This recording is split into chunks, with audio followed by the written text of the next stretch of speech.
gas masks and hand grenades.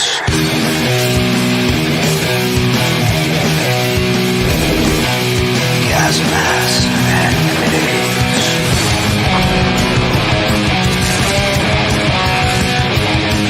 Gas masks and hand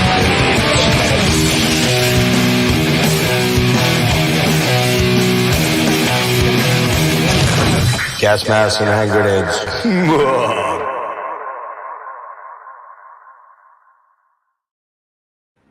Hey, what is happening? It is Gas Masks and Hand Grenades here again for like the fourth time in the last 4 days or 5 days, whatever. It's been kind of unrelenting schedule here. My name is Jeff, and I have Mr. Alex Bouks with me here from Immolation. Goreaphobia, not Goreaphilia, Goreaphobia. What else do we have? There's a whole bunch of other bands. You were in Incantation. You have another band called Shadows. You're in Ruinous. So you're a very busy man. And I appreciate you coming on at such short notice. I kind of wanted, as I said to you, I really wanted to get someone from the Immo camp in to talk about, you know, I want to know about you, but I also wanted to bring somebody on that was relative to the Decibel Fest, which is, well, it's not Decibel Fest. I guess it's Decibel 20th. Yeah. The celebration of 20 years of the magazine. Yeah. Three cheers for Albert and the crew down there. Yeah. Those guys fucking rule, man. They're the best. Love Albert. Yeah. Albert's the best. So we'll get to that in a minute. We'll back up to that in a few minutes here. But if people that watch the show recently, I had the Crip Sermon guys on, because I'm actually, Alex, not far outside of Philly. I'm up in Lancaster, in that area, Lancaster area. You probably have heard of it or maybe even been up this way before. Oh, I'm familiar. Yeah. So Amish country. I'm not Amish, though. So, although I could be. I just shave off my beard and my mustache here. But yeah, man. So thank you for doing this. Cool to meet you. It's going to be, man, that fest this weekend is going to be off the chain. What's crazy about that is I've never seen Immolation. I've been close. I was 6 miles away from seeing Immolation with Blood Incantation 2019, I think it was, in Philly. And my car broke down. And it was one of those things where I was like, fuck, man, do I want to be stuck in Philly? At that point in time, I didn't even have a credit card because I was going through a divorce and all kind of weird shit. I'm like, man, I think I better head home. So I literally 6 miles from the venue turned around and drove home because I didn't want to be stuck. It was electrical. Something electrical was going on with the battery. And I'm like, I don't want to be stuck down there. But never seen Autopsy either. And it's the first time they've ever played Philadelphia, which is. Yeah. How's that possible? Like, I don't know. Well, you know, Autopsy, they only did one tour in the U.S. back in '93, I believe, and they only toured Europe a few times in the early '90s. So they're not a touring band. So not a massive like an Immo band. Yeah. So they're basically, you know, festival band or one off. So it's your chance and many other people, and you're really longtime friends of mine and the rest of the guys. And, I bet you know a lot. You probably know a lot of the guys that are going to be at these shows or at this show. Yeah. Well, you know, the Autopsy guys, they're good friends of ours. Way back. For 36 years or whatever it's been. So right. Crazy. Yeah. I had Greg on back late last year, and then I had Chris on nice. In April, which was super cool. Yeah, great guys, man. Just super fucking cool guys. And the Horrendous dudes are all good buddies of mine. I love those guys to death. They're just, what a savage band live. It's going to be. Yeah, look forward to seeing them.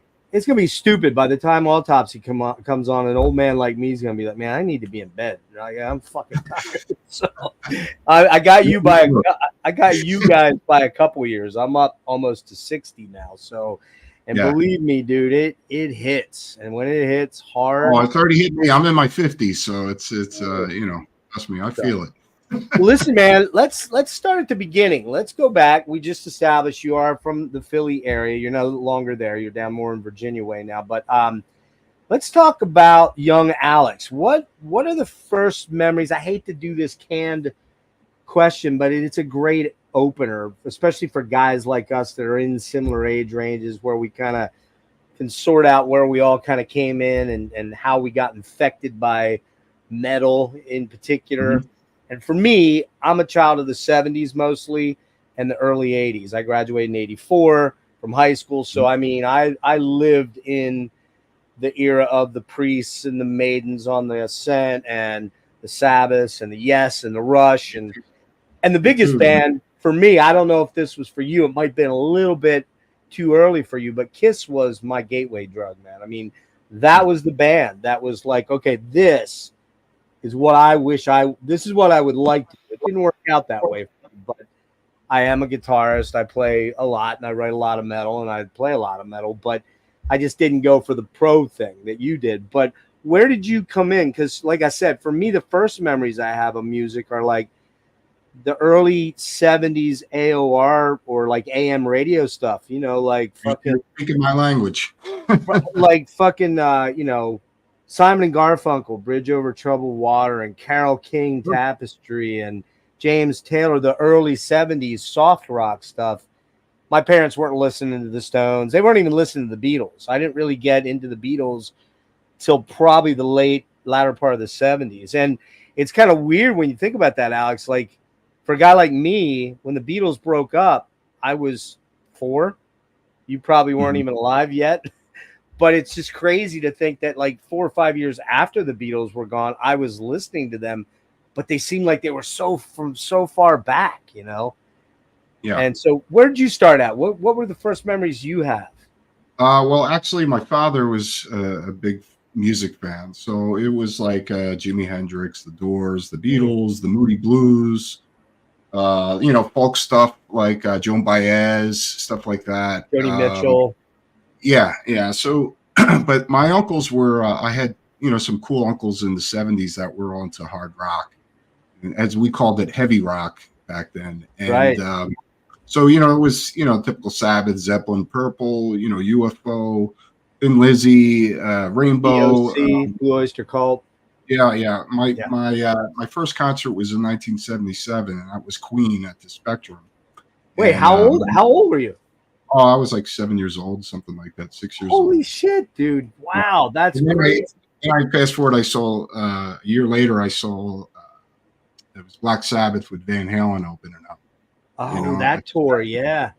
Yeah. So, and then years later, it was probably 85 was my next concert. And I was Maiden with Twisted Sister and Wasted. I think that was opening up. Yeah. That was a Pete Way band. Yeah. Yeah. My favorite music overall is from the 70s. So is mine. Yeah. You know, and the early 80s, like the wave of British heavy metal. You know, I got into hardcore and stuff like that. You know, but you know, it was a gradual thing, probably the same as you. It was like rock to hard rock. We experienced, you know, the growth, the birth of heavy metal, and absolutely, man. Obviously, getting into like the more extreme stuff, I would say, was I had a friend of mine's uncle, but he was only a couple years older than us, but he was his uncle.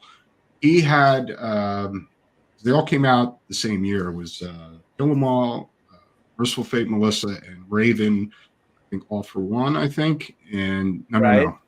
Exciter, Heavy Metal Maniac. I'm sorry, Exciter. And, yep. And you know, hearing that, just you know, because I was already listening to Judas Priest and you know, Maiden, Motorhead, and stuff like that. You know, maybe like the first Fastway album came out. Ah, goddamn! Say what you will. Yeah, Motorhead, probably a little Motorhead, Venom, all time. Yeah. So you know, it just went on from there, and then you know, getting into like underground punk and hardcore and stuff like that as well. Now, did you say you had older siblings or no? My uncles. Oh, your uncles. So, okay. Yeah. So they, I don't know, they're later 60s now, something like that. But you know, they're the ones that exposed me to all the heavier stuff that I really gravitated towards. Like, this is what, you know, I remember hearing Black Sabbath for the first time, and just, you know, the hair staring up on my eyes. Yeah. Just like Alice Cooper, you know, another, dude, I always forget Cooper, man. But Cooper, Schools Out, that was a massive album for me, man. That was the first 8-track I ever bought. You know, that was I had a bunch of those shitty fucking 8-tracks, man. But that was Yeah, yeah. that was what you got to be cool, man. You had to have the Yeah, 8-track. yeah. And as you brought up Kiss, Kiss was huge for me. My first record was Alive, and then my first Same here. 8-track was Rock and Roll Over, which is Yep. my favorite, all-time favorite Kiss record. That was the first album I bought by Kiss with my own money. I got Kiss Alive for Christmas because that actually came out, if I'm not wrong, in 75, right? Yeah, I think it was late 75. Yeah, Alive was 75. Yeah. But I don't think I got it. I got it right at the end of the year for Christmas because everybody was raving about it. And, but I was kind of lucky too because, like you with your uncles, I had next door neighbors that were all boys that were, the oldest one was probably a good man. He got to be in his mid to late 70s now. He was probably, when I was probably 10, he was probably 18 or 19 in that range. Mm-hmm. And then the youngest one was like 2 years older than me, and they were doctors' kids. We just lived in a regular subdivision. They weren't fucking loaded because they had like 7 or 8 kids, right? But they had a pool table in the garage, and then they had a stereo. They had a jam system out there, and I would sneak over there as the kid that everybody would be like, "Get the hell out of here, kid! Get away from us." But I liked the music, so it was Aqualung. It was Close to the Edge. Yeah. Sure. Fucking George Carlin. The 7 words or the 8 words you couldn't say or whatever. Fucking Cheech and Chong, in the 70s too. Chong, man. Oh my god, dude.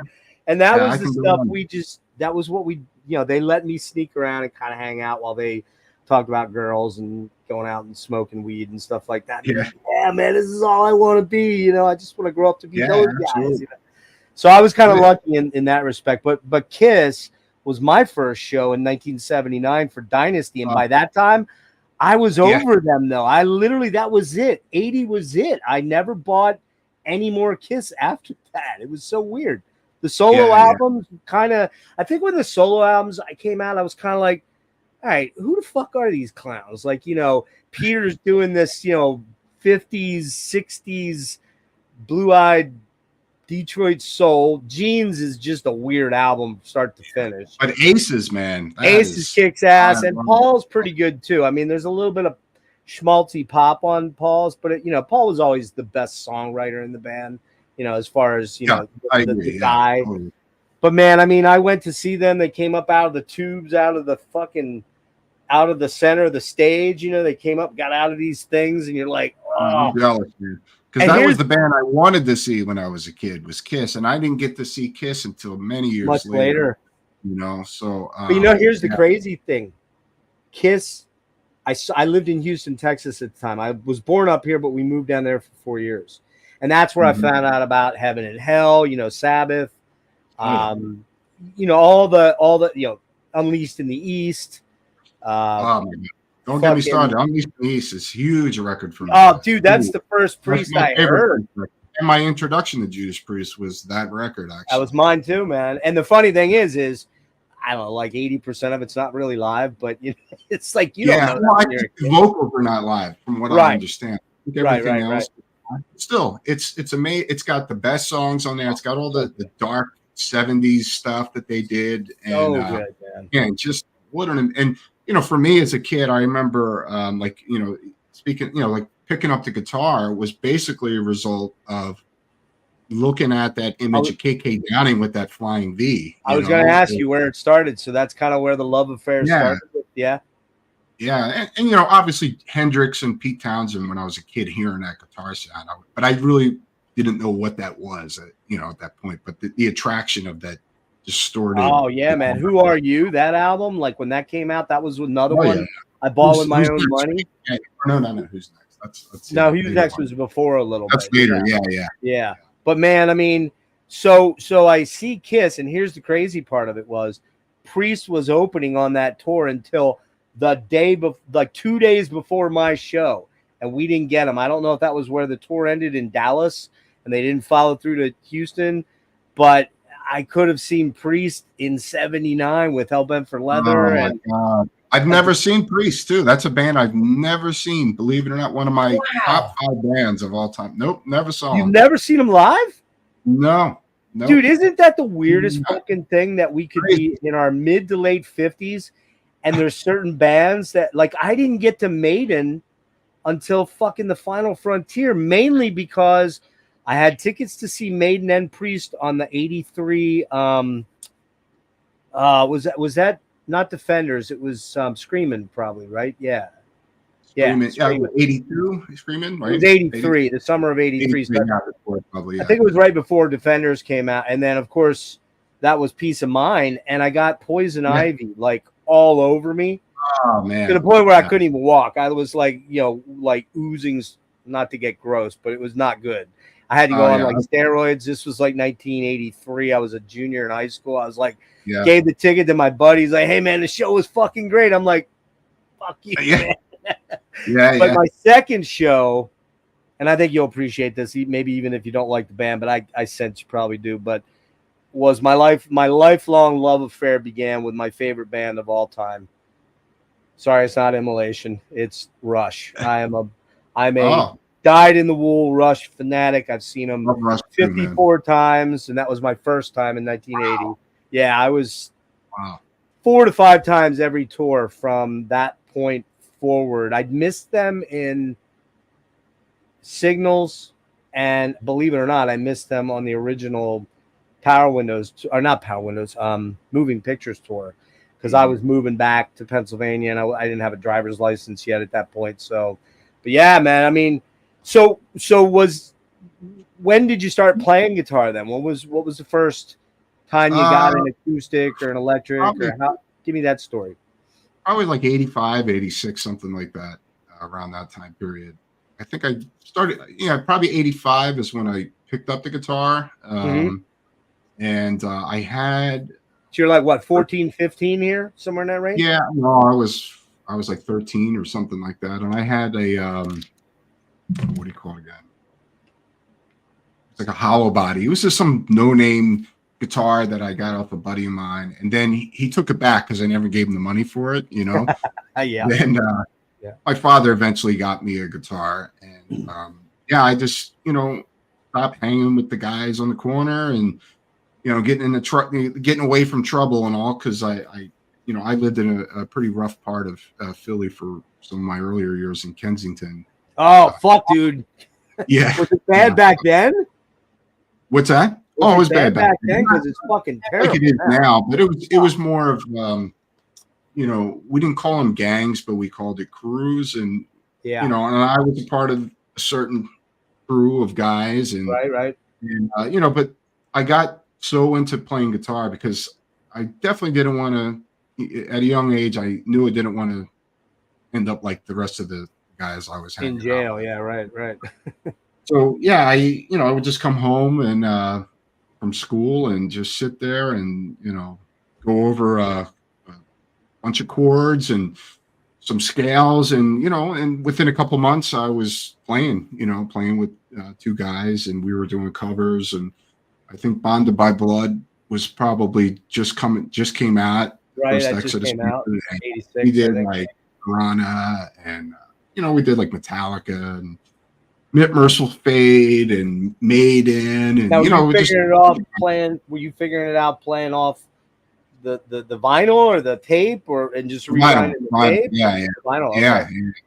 And you were doing this all by ear? You weren't getting any lessons from anybody? By ear, yeah. I had a friend of mine, my friend Chris Olson, that I first played guitar with, and he was already playing for a while. He was really good, and still is. And he just basically said, "Here's this sheet," and it was 9 chords on it, and he gave it to me.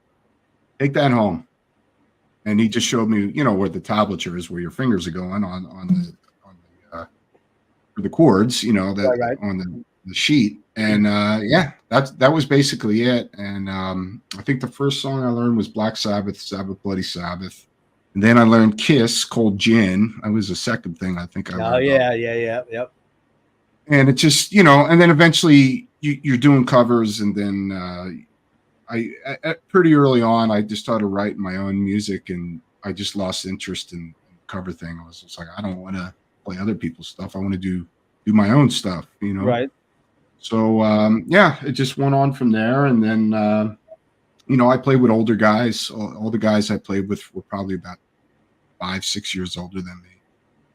And, yeah, and it just went from there. And then, So were you mainly starting out learning like the 70s rock, the 70s hard rock songs, and the Priest and that kind of stuff, yeah, and then you get to a certain point in the middle of the 80s and the late 80s where all the thrash starts coming out, yeah, and then you start absolutely. gravitating more that direction as far as the heavier, like you're just like we Yeah, all kind of have that thing happen. If we love heavy music, we all kind of, some of us were a little older and got to follow it when it was happening immediately. Others got to come in Yeah, a few years later. Yeah.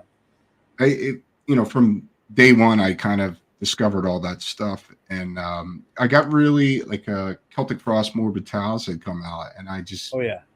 I was just obsessed with that, and like all the darker and more extreme stuff. I was always searching for something heavier and darker, and you discover like you mentioned, I think we talked about Bathory before we came on and stuff like Sure. that, and Yeah. hearing especially the European stuff, like Celtic Frost, Bathory, the German bands like Sodom and Creator. Destruction, Yeah. Mm-hmm. Canadian bands like Voivod and Sacrifice, Razor, Voivod, and Snyder, of course, and all that stuff, and but I was always more geared towards that, and that was the kind of music that I wanted to play, dark stuff, Did so in that neighborhood or in that school, I guess, that you were going to in Philly at that point in time, were did you meet a lot of like-minded dudes that were kind of into the stuff that you were getting into, and you guys all sort of started to put the band thing together, ideas together? Yeah. So there was a couple of guys that, like I said, they were older than me, and the original rhythm guitar player on Goreaphobia, his name is Henny Petrosky. So meeting him, he's 6 years older than me. He was already into the really heavy stuff too, and he had a band called Executioner that was him and two of the other guys that all ended up in Goreaphobia eventually. And then I started playing with them, and then I actually changed the name, and we became this band called Infamy. This would have been '86, and Infamy split up, and then I decided, because the drummer wanted to play hardcore, he didn't want to play the stuff. So I was just like, well, I'm going to start my own thing, and that's how Goreaphobia started in June of 1988, I believe. And how old are you at this point? I was, I don't know, 15, 16, something like that. Wow, 16. holy shit, dude. That's so crazy. And I was already into the tape trading scene in the underground, and I was into all these bands that didn't have records out and people never heard, like Morbid Angel and all this stuff. That none of these bands had. Death, Death didn't even have an album out. Sure, of course not. They were Manus at Yeah, first. I guess Executioner was fucking Obituary way back then. Yeah. Did you actually do the actual? Did you actually do the actual tape trading where you got stuff in the mail? And Oh yeah. See, I did a fanzine too. So back then. Oh, what was your fanzine called? It was called Regurgitation, and it was myself and the singer of Goreaphobia, Chris. No way, man. And we had another friend. He's before us. Was the guy Scott Hellig, who did a fanzine called Total Thrash in Philly, and that was from 5. So he was kind of instrumental, like introducing me to like demos, because I was just like, what is this? I remember hearing one Death demo, Infernal Death, 85 or whatever it was. I was just like, what the fuck is this, man? Like forget about Metallica. Oh my God, like right. And so that, just diving into that whole thing, and Chris Gamble is his name. It's the guy I started Goreaphobia with. And he was also me and him were very like-minded. He was onto the underground like I was. We wanted to kind of create the band in our head that we weren't hearing at that time.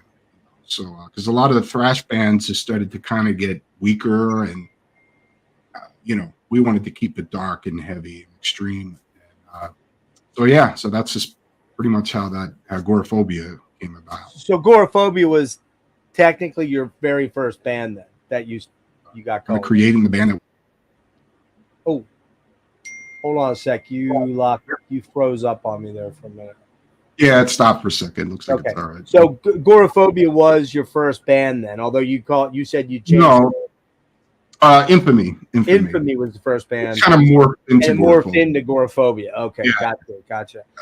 Now, what was you guys are in your high school years or late high school years at this point. What was the scene like down there? And the reason I ask is, keep it in mind, I am a little bit older than you. So it's kind of weird because I think back and I'm like, why did I never get involved with the tape trading? I knew about it, but I can't answer why I didn't do it. Maybe I felt I was a little too old. I don't know, because like, you got to remember, like right around the time that I'm getting out of high school, so 86, 87, I'm kind of jumping into Dream Theater, Voivod, definitely, because Voivod was one of those like, one of my all-time favorites. Huge Voivod. Yeah, I mean, I saw Voivod, and I've said this a million times, and I know one or two people that actually have seen this same tour, but I saw Voivod headlining over Soundgarden and fucking Faith No More, which of course that was 90. Yeah, I remember them playing. They played with Creator at the Empire Rock Club, and that would have been 87. So that was right. Yeah, that was killing technology and Flag of Hate. I think Flag of Hate tour. Wow. And I saw a lot of shows at the Empire. Empire was predominantly a glam club first, but it wasn't until like I don't know if you remember the band Anvil Bitch. Of course. Anvil Bitch and band before them, which was called Black Task. But it was Black Task and Anvil Bitch. So they started playing there, and I think that then the Empire started booking more like heavier bands coming through in town. Was the Empire the one that was over by we're talking Philly, right?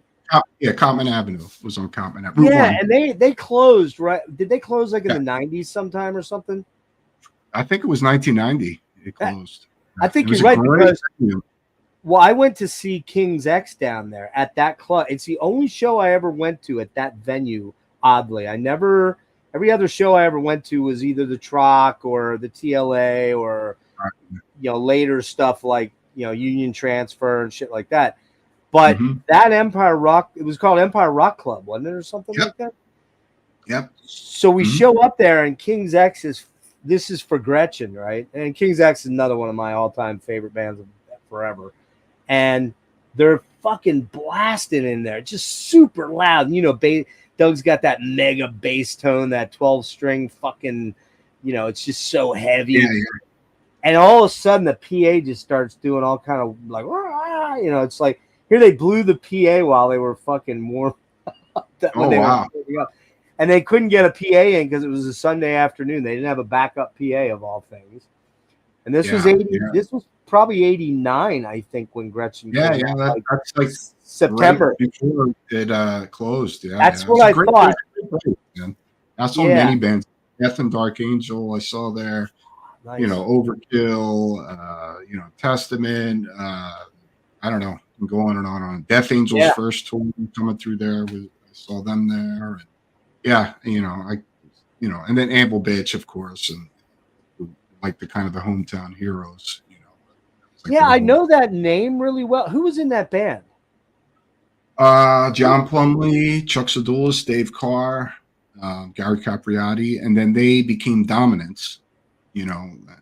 Okay, more thrashy, right? They were pretty thrashy. They were a thrash band, yeah. And they were definitely, I think, definitely on me. They were definitely an inspiration because they were like the only real heavy band, in Philly. So to hear a band playing like super heavy stuff was because it was predominantly like Tease and Cinderella and stuff like that. Oh yeah, Tease. Fuck, I forgot about those guys. Cinderella I like Cinderella, man. That first album's pretty killer. Oh no, great band. I don't really categorize them like they call them like hair, but it's like a hard rock band. It's like they had the image. It was the image. It was all the spandex and the poofy hair and all that shit. Yeah, it wasn't bubblegum. It wasn't Poison or something like that. No. I still have an affinity for certain 80s 80s hair metal bands. I mean, I still love Rat. I think Rat put out I great love stuff. Rat. Love Rat. For early the EP, the first record, the first two Motley Crue records I Sure, love, man. and Bands great like stuff. I love Dokken too. Dude, I fucking love Dokken because George Lynch is the best, man. I get out of here. That motherfucker's insane, man. Yeah.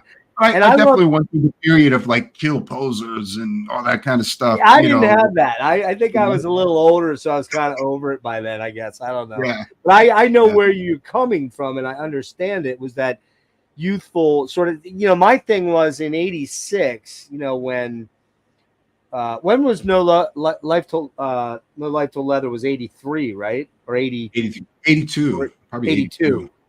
So I didn't really find out about Metallica, honestly, until probably Ride. I think I knew about Kill 'Em All, but I figured that tour, Ride the Lightning at the Tower. Did you really? Oh man, I didn't. Armored Creek, in Metallica. Oh, that's right. Yes. That's the only time I saw Metallica. I have to go see them because it's getting late. It's they're not chickens anymore. I've seen them 3 times. I didn't really know kind of who they were very well, but I went to see Ozzy in 80. Oh, I didn't see that. Yeah, the Ultimate Sin Tour. Was that 86 or 85? 86. Yeah, 86. 86. Yep. So the first time I saw him, we get in there, we're out in the parking lot, we're drinking, and I'm not even legal. I think I was 19 or 20 or something like whatever. It didn't stop me.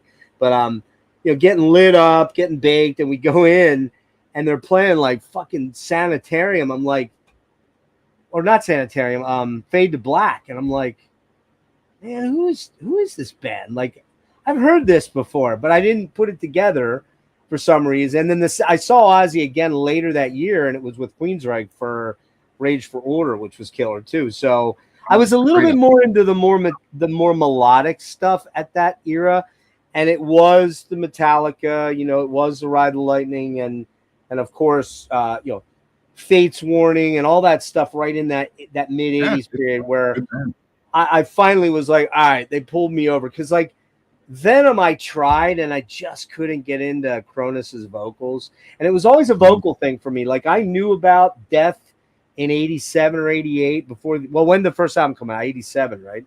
87, yeah. So I might have known about them even before that from people going, dude, you got to, sending me stuff. And I just couldn't, I could not get around the vocals for the first couple of years, Alex. It was really not until a good friend of mine, and I'm going to sound like I'm name dropping because I am, but a good friend of mine, Steven Wilson, was like, hey, have you ever heard of this band Opeth? You got to check out Opeth, Jeff. You're going to love them. I love Opeth. So do I. I don't give a fuck what anybody says. Michael's a genius, but I didn't really get into death metal until like Blackwater Park is when I started going back and going, all right, I need to reevaluate this shit. I'm not looking at this right. And here was the funny part real quick. I know I'm yakking. I turned Steven on to Skinny Puppy and Frontline Assembly, which was the industrials shit. And I love Frontline, man. I was super into Frontline around that time. And I got him into it. And he sent me the Opeth. And I'm like, dude, these vocals suck. And he's like, wait a minute. Hold up. You're listening to Frontline Assembly and you think those vocals are great, but the Opeth vocals suck. Do you see my point? And I'm like, oh, fuck, he's right. Like, it was back in those days, especially death metal in its infancy, it's hard to digest, for a lot of people. And, and even for us, for Goreaphobia at the time, a lot of the thrash guys didn't like us at all. They were a little too doomy. You were a little too doomy. Yeah, it was just, and the vocals, the super harsh vocals. Right. I mean, I remember hearing Motorhead as a kid, and like hearing Lemmy's voice was like, what the fuck? I hated his voice early on. I couldn't stand it. I'd see those videos of him singing like, and I'd be like, what the fuck? But even Bon Scott had a very harsh vocal too. Yeah. Yep. And but yeah, I can understand where it's hard to digest, and I think sometimes some of the people would kind of like say, you know what, the music's really cool, but I just don't get the vocals. That was me 100%, because I'm playing guitar by this time, and I'm realizing, these guys are fucking great players, but you know, even like the thrashy stuff that was like super fast, maybe like the Destruction and the you know, Creator and Coroner's. Destruction. Millie's voice was sick. I mean, it was. Like, yeah. I first time hearing Creator was just like, what the fuck, man, you know. But those were the guys that I struggled more to get into, but it was kind of the, you know, like I remember hearing Cynic's first album and being like, okay, what is going on with these weird ass fucking keyboard vocals? Number one, which Frontline did in a bunch of their songs with the vocoder, right? You know, but I wasn't connecting the dots, so it was just kind of funny and weird. And I think back and I'm like, yeah, I'm going on 59 here in March, and I think to myself, how did I, as big a metal fan as I am, how did I somehow skip that era of tape trading? And I'll never forget, Alex, you'll appreciate this a lot.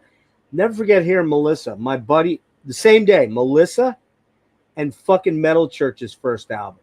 Love Metal Church. Which is one of my favorite albums of all. Yeah, I you know, first Metal Church record I would consider one of the greatest heavy metal albums of all time. Period. Dude, that 1-2 punch and Metal Church and Beyond the Black. I mean, yeah. There's no two perfect songs that come together. Amazing. Like those. David Wayne, great, and he had some harsh vocals too, but he could mix it up. You know, he could sing, crazy, you know, and screams. You know, he had a really nice melodic voice, and then he could be really harsh sounding too. But I heard those two albums the same day, and I'm like, bro, what is up with this? And I'm like, what is that? It took me 18 years to come around to King, dude.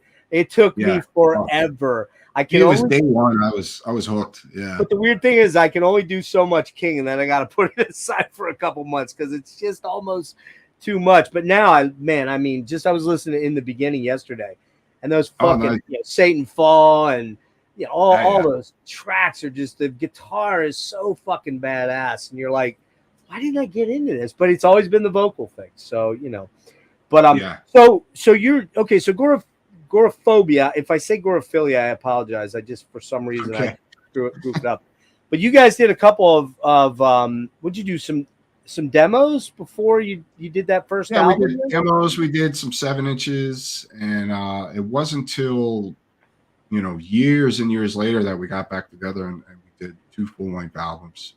So it's just we had a record deal. In 1991, we were signed with Relapse Records. The album was going to come out in Europe, and the band just fell apart. We're just young and fighting and all kinds of stuff. And we were actually scheduled to go to a studio called Sunlight Studios in Sweden, which produced Entombed and Goldberg. Yeah, of course, yeah.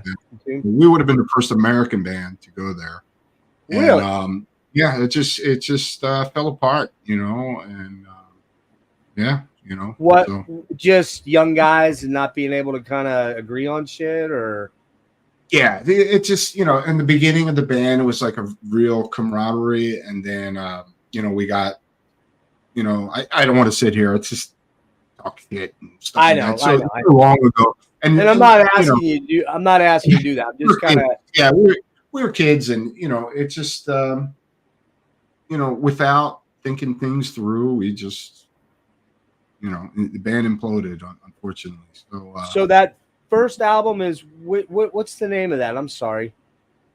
Well, the first full length that when we got back together was in 2008, 2009. So that's Sabbatic Communion. No, that would have been that's actually after I left the band. That was Mortal Repulsion, is that 93? Mortal Repulsion. Yeah. Okay. Yeah. What's the one with the crazy fucking artwork that I used here? Damn it. Maybe that's compilation. No, it's I thought it was your first album. It's got the Mortal Repulsion. That was the first full length album. Oh, that was okay. There's like an album that was called Vile Beast of Abomination, which was just demos and stuff like that. Bunch of demo recordings. Okay, yeah, I guess I must hear what I listened to was Mortal Repulsion then. Dude, I gotta say, man, that fucking album rips. I was kind of surprised. I looked at it, looked at the cover. I'm like, it's probably gonna suck. A lot of that death metal back there, it sucked. Let's be honest. Yeah. when you look at it back now, you go, man, there was a million bands back there that put shit out that not all of it's very good. And just looking at, it's obvious. It's probably, I don't know, how did you guys even put that cover together? Do you remember? Which cover now? Because here I'll show you. Hang on. I think I got the right one here. All right, give me 1 sec. Here it is. Share. What are you doing? Share. There we go. Hang on, I gotta pull it over. There it is. Oh yeah, that's Mortal Repulsion. The artist, I can't remember. Is that Photoshop art? I mean, it kind of looks. No, that's an actual painting. Yeah. Is it really? Yeah. The guy that did that, I can't remember his name. Our singer Chris Gamble knew the guy, I think, and he was a fan of his art. What I really liked about it is it's dark and sort of fucking fucked up, man. It's got like a little bit of a psychedelic weirdness to it, and like that 8-minute track is super brooding and almost like a doom metal track in a weird way, right? I believe it's supposed to be some type of planet, and Goreaphobia was a collaboration of me and Chris. Chris was the lyricist and the singer. I was the music leader, and Chris was pretty creative with his concepts and things like that. So he would be better to talk about what the concept is behind all that. But it's a great album. I'm gonna have to go out, and I don't know if it says Ibex Moon Records. I guess that was Incantations. That's John McAtee's label at one time. Yeah, it was. Has that been reissued since, like on Relapse or anything? No. I'd like to eventually. I'd like to put that out again. Yeah, because it never came out on vinyl, so I'd like to release it on vinyl. So I bet you they're going for a pretty penny. I bet you can't find them very cheap anymore these days. I bet. Probably not. Yeah. You might. You know how that goes. I'll have to look one up and get. But speaking of psychedelic, that was definitely, like, music wise, there was definitely a lot of stuff that I, being a huge Pink Floyd fan, and Gilmour is one of my all-time guitar heroes. Definitely a lot of that. I even played slide guitar and things like that, which not typical for death metal. Not at all. Yeah, right. Wow.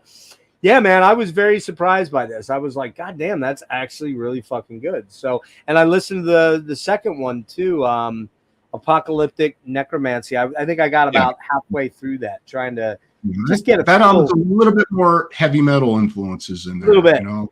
Yeah. You can hear the odd Judas Priest riff kind of peeking through here and there. Yeah. Sure. Definitely. So that you left, right? To go to what? Funebrarum? Was that where you ended up, or was that later?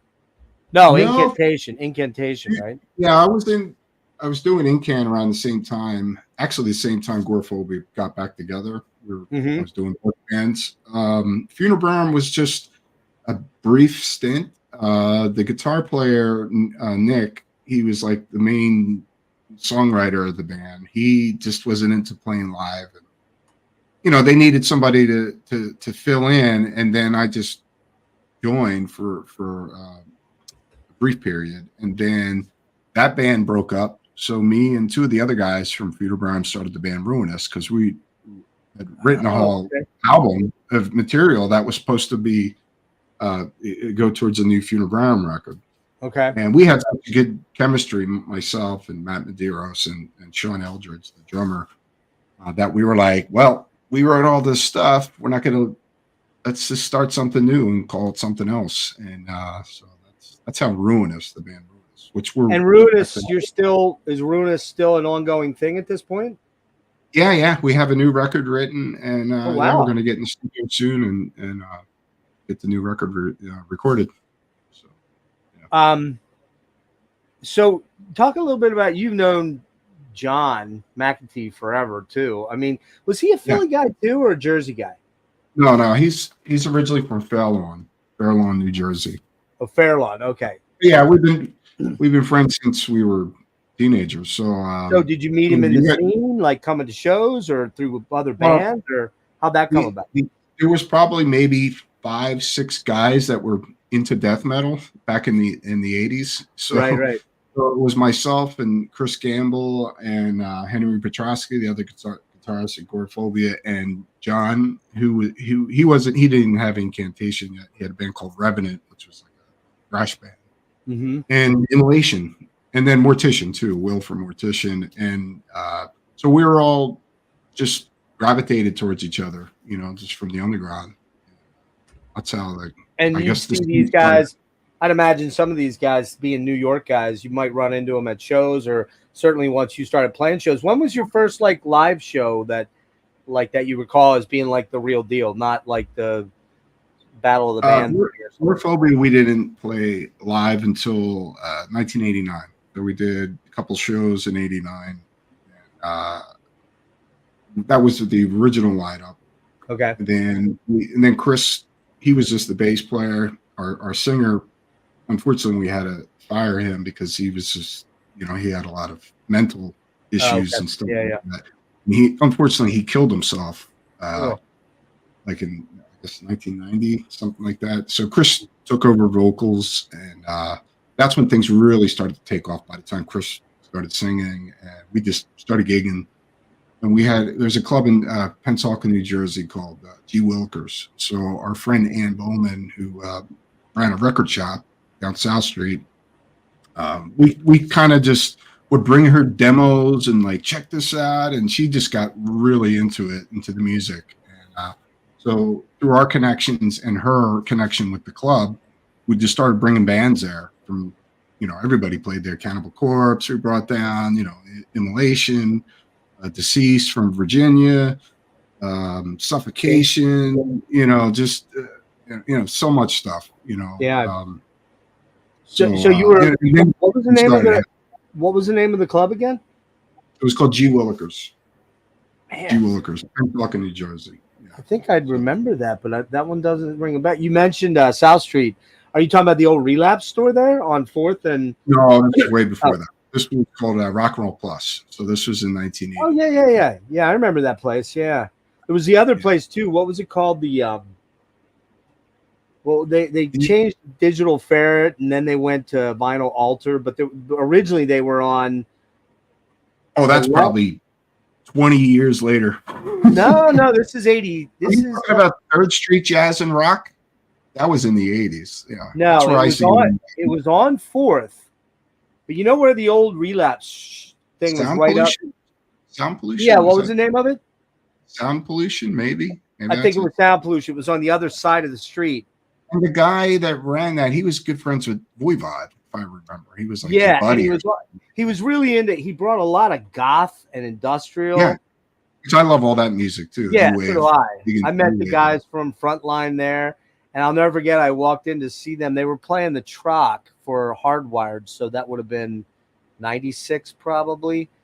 And I walked in, and there was this person sitting there, like all tatted and full of like, dude, I've never seen anybody full of piercings like this person. Like I was like cheeks and nose and eyes, everything. And I'm like, I was kind of scared. I'm not gonna lie. I was kind of, I'm not a big guy. I'm only 5'8", so it's like, and this person was imposing. Guess who it was? Genesis P. Orridge. Oh, wow. You know what I'm talking about? From Psychic TV and Throbbing Gristle. Yeah. Sure. She was down from New York City because she was good friends with Bill and Reese, and it was just like, I was like totally tripped out, seeing her there. It was just like scary. But yeah, man, lots of great shows down there at, TLA, who doesn't even do metal anymore at all, I don't think. Troc, which I hear is coming back. I heard that too. Yeah. Bought the Troc and is going to refurb. Yeah. Which is great because so many great shows there, man. Yeah. I would bet you and I were at a lot of shows at the same time. I almost would bet on it because I mean, I remember seeing Paradise Lost, a local band called Tapping the Vein, who I think were a Philly band. Do you remember them? Tapping the Vein had a girl singer, and they were kind of gothy, and the girl ended up marrying Greg from PL, and then Opeth was headlining, and that was for the Deliverance tour. And because I knew Steve Wilson, I knew somebody that knew them, and they took us back, and we're just hanging out with Peter and fucking Michael, and Mike Portnoy walks in. I'm like, hey, look, it's Portnoy, man. It's weird. You know, you never knew who you're going to run into at shows down there like that. But Sure. Yeah. So how'd you come to get in Incant? You weren't in for what? You were in for about 3 years, roughly? 2 years? 7 years. 7 years. Mm-hmm. Shit, I didn't realize you did that. You did 2 albums. 2 albums, yeah. Right. We did some single things like that. Now, how'd you end up? Just because John needed somebody? Well, like I said, I mean, John, we've been friends forever, you know. So he actually joined Goreaphobia at the same time when I was getting the band back together. So we were both. I was playing an Incam with him, and he was playing guitar with us in Goreaphobia. So yeah, it was just more of I don't know. I really don't even know how it kind of. I don't know. He asked me to help out for some stuff, and then I just wound up joining the band. And yeah, we did that for a while, and you know, did lots of tours throughout the world, and you know, 2 records, and yeah, it was cool, you know. So I never saw myself playing in any of my friends' bands, to be honest with you. I always kind of had my own thing, and but it was cool, you know.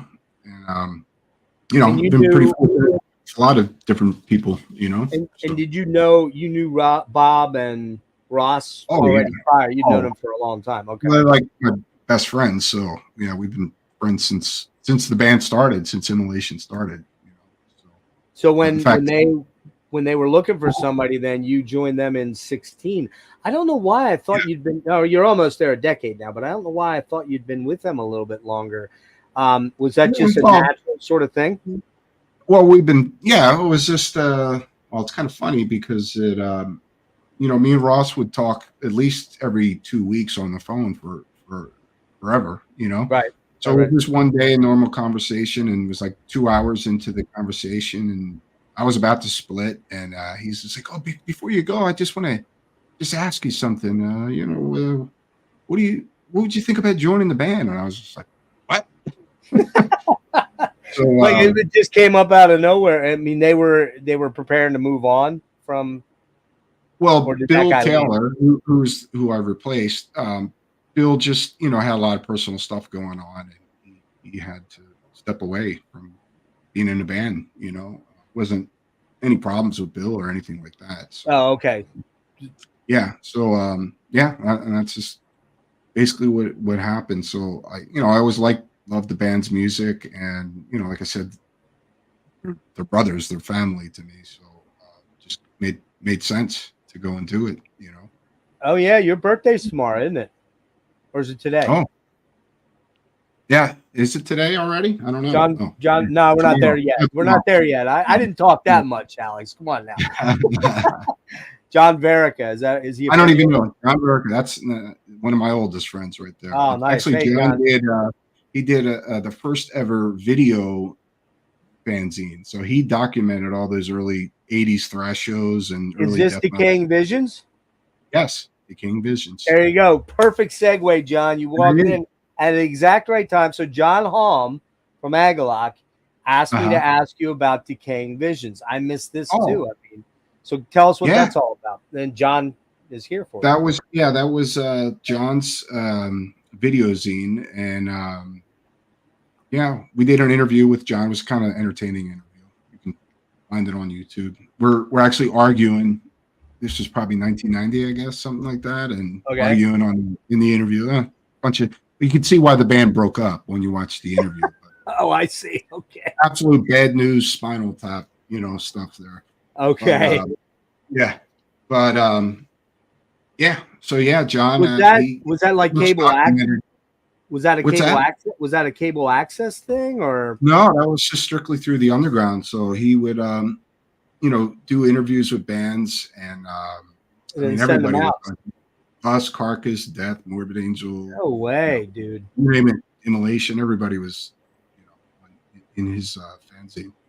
So he'll be at the show this Saturday, in fact. So nice. Well, we'll get to that here shortly. I will say that, John, you were on the cutting edge, man. You saw YouTube before YouTube was YouTube, kind of, sort of. Yeah. Don't you wish you would have gone with that idea? Yeah, he documented so much stuff that, because back in those days, not too many people had video cameras to go and No, shoot it. the So big shoulder ones with a fucking VHS tape. yeah, And, yeah, yeah. that's So, awesome, John. yeah, yeah. What's There he is. Ann Bomab's bedroom? Is that where they were interviewing you? Yeah. That was the interview. Yeah, and Ann was our manager at the time. She's the one who booked those at G Wilkers, and he went on to be a journalist for like Metal Maniacs and Terrorizer. Okay. Stuff like that. Yeah, that's another one there, Alex. You bring up Metal Maniacs. Like, I'm good friends with Marty. I don't know if you know Marty Rithkinen from Marty Worm Gear.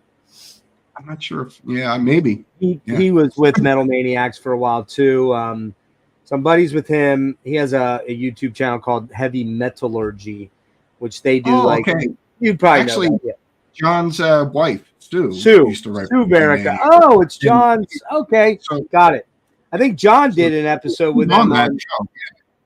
He did an episode on Motorhead, I believe. It was like a 5-hour episode on Motorhead. Yeah. John, nice to meet you, brother. Yeah. John's one of the old schoolers. Many cool shows. You guys are probably same age, something like that. Yeah, I turned, like I said, I turned 59 in March, so it's it's the big 60 is looming hard, and I feel like I'm 95 though. I don't know how it's possible to be almost 60 and feel like I'm 95. So. Mentally, I feel okay, but everything else is falling apart. Let me tell you, dude. I'm in. Getting on stage, going out on tour, it's not so easy anymore. Trust me. I had 3 glasses of wine on Saturday night, just hanging out with my bros, doing like a live podcast, just talking metal and music for way too many hours. And man, I woke up. I was fucking hungover for 2 straight days. I'm like, and I don't drink much anymore. I just don't. Yeah. But I just don't. I don't have the recovery thing that I used. You know how it was, man. When you're in your 20s, even into your 30s, you're partying like a monster.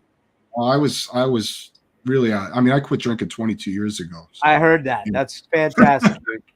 Oh, hey, I had a 14-year period where I don't knock anybody who does whatever they do. Just for me, I like you had a problem, and my biggest problem was that I would go places socially, and then I have to get home, and I'd climb behind a wheel, and I fucking super uncool and super irresponsible. I got lucky. I never hurt anybody, but there was a number of times where, I could have easily. And so then I stopped for 14 years. And now, man, like if I have 1 beer when I'm out now, I mean, I don't want to look like an idiot here and say, okay, I'm going to come down to the thing on Saturday and only have 1 beer.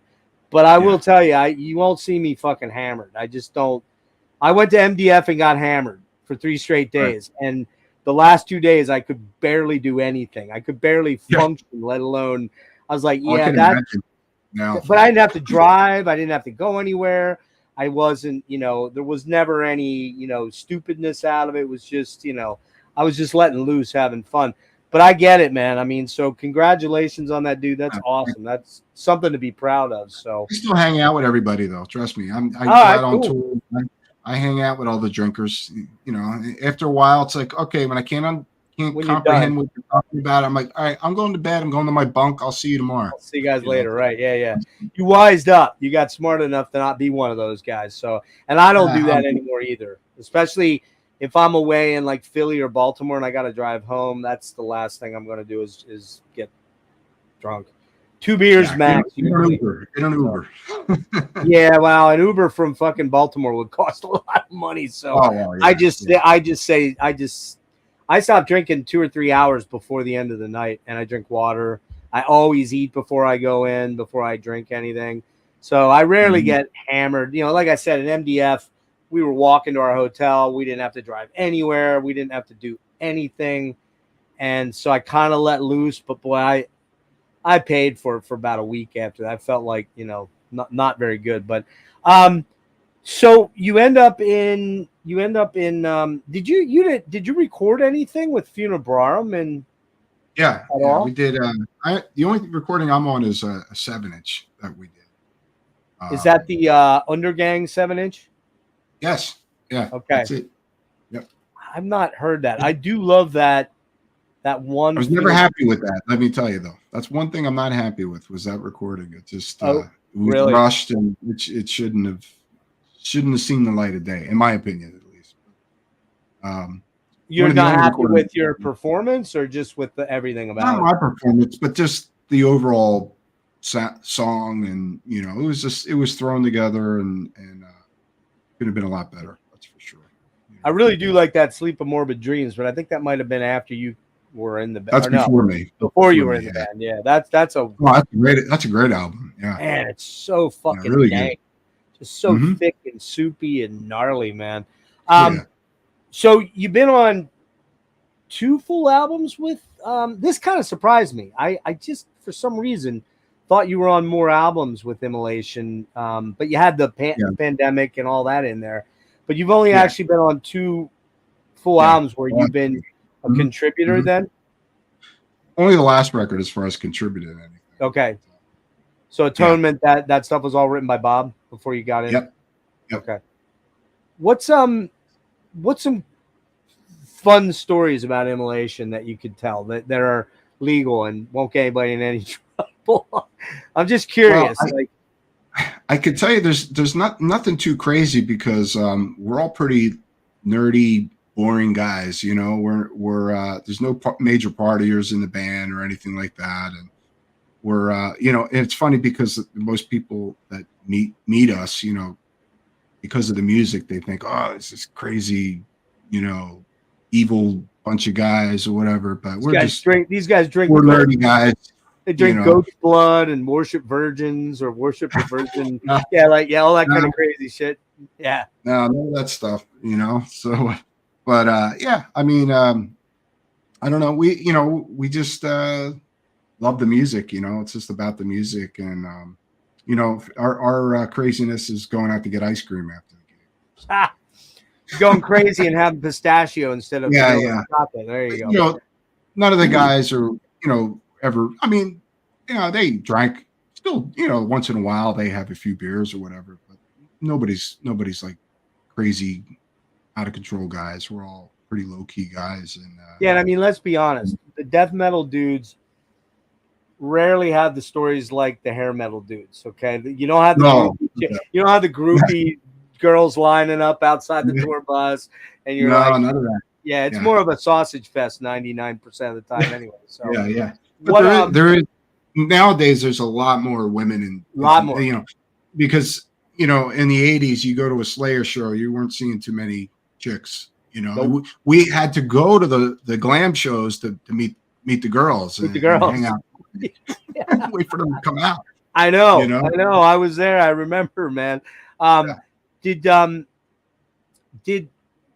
when you came in and slotted in, did it feel like a naturally very comfortable place to be as far as the style and all that stuff? You're very used to the angular, because Bob's got a very unique writing style, man. He just writes very angular, dissonant, weird riffs. It was probably, out of anything I've done, the easiest transition, because even though Bob's stuff is a little crazy, there is a lot of similarities in our guitar playing and our influences as well. So, playing his stuff, I mean, it just felt very natural to me, and I love playing it. I really enjoy it. I love playing his stuff, and then playing with Steve as a drummer. He's one of the best drummers I've ever played with. Oh, he's good, Rob, one of the greatest singers in this music period. So. And I have to say, of all the bands that I've been in, is playing with those guys, I never worry about anybody. Like, I know we're going to go up on stage and we're all going to give our 110%, and we have our moments like anybody does, but we're going to give it our all, and everybody's very professional in this band, and we have a lot of integrity in what we do, and it's an absolute pleasure to be a part of it. And you guys are road dogs. You guys are road dogs, man. I mean, you're still one of those bands like Cannibal or Obituary that you're not only playing all the festivals usually. Now, did you do a lot of festivals this summer? We just did. What did we do this year? We did Hellfest. We did Obscene Extreme. We did Hit Fest. We didn't really do much. Last year we did a lot of stuff. You know. Were you at the one at the castle, the one in Czechoslovakia, just a couple weeks ago, 2 weeks ago? What was that? Oh, is that Brutal Assault you thinking of? Brutal Assault, yeah. No, we played Brutal Assault last year. Okay. Last year, yeah. That's one of our favorite festivals to play. Now, do you prefer doing those kind of things where you're flying into a giant show or a big festival, or do you prefer getting on a bus and doing? Or do you guys do buses, or do you do large van things? Yeah, when we can. Now we mainly do buses. Yeah. Depends on the budget. So, and it's usually it's a couple bands normally that you're out with. Sometimes, Do you prefer that doing the more larger club scene or do you prefer or is it kind of like you like a little bit of both? Because you get those giant crowds where you feel 7 miles away from them, whereas in the club, you're fucking right up in people's face.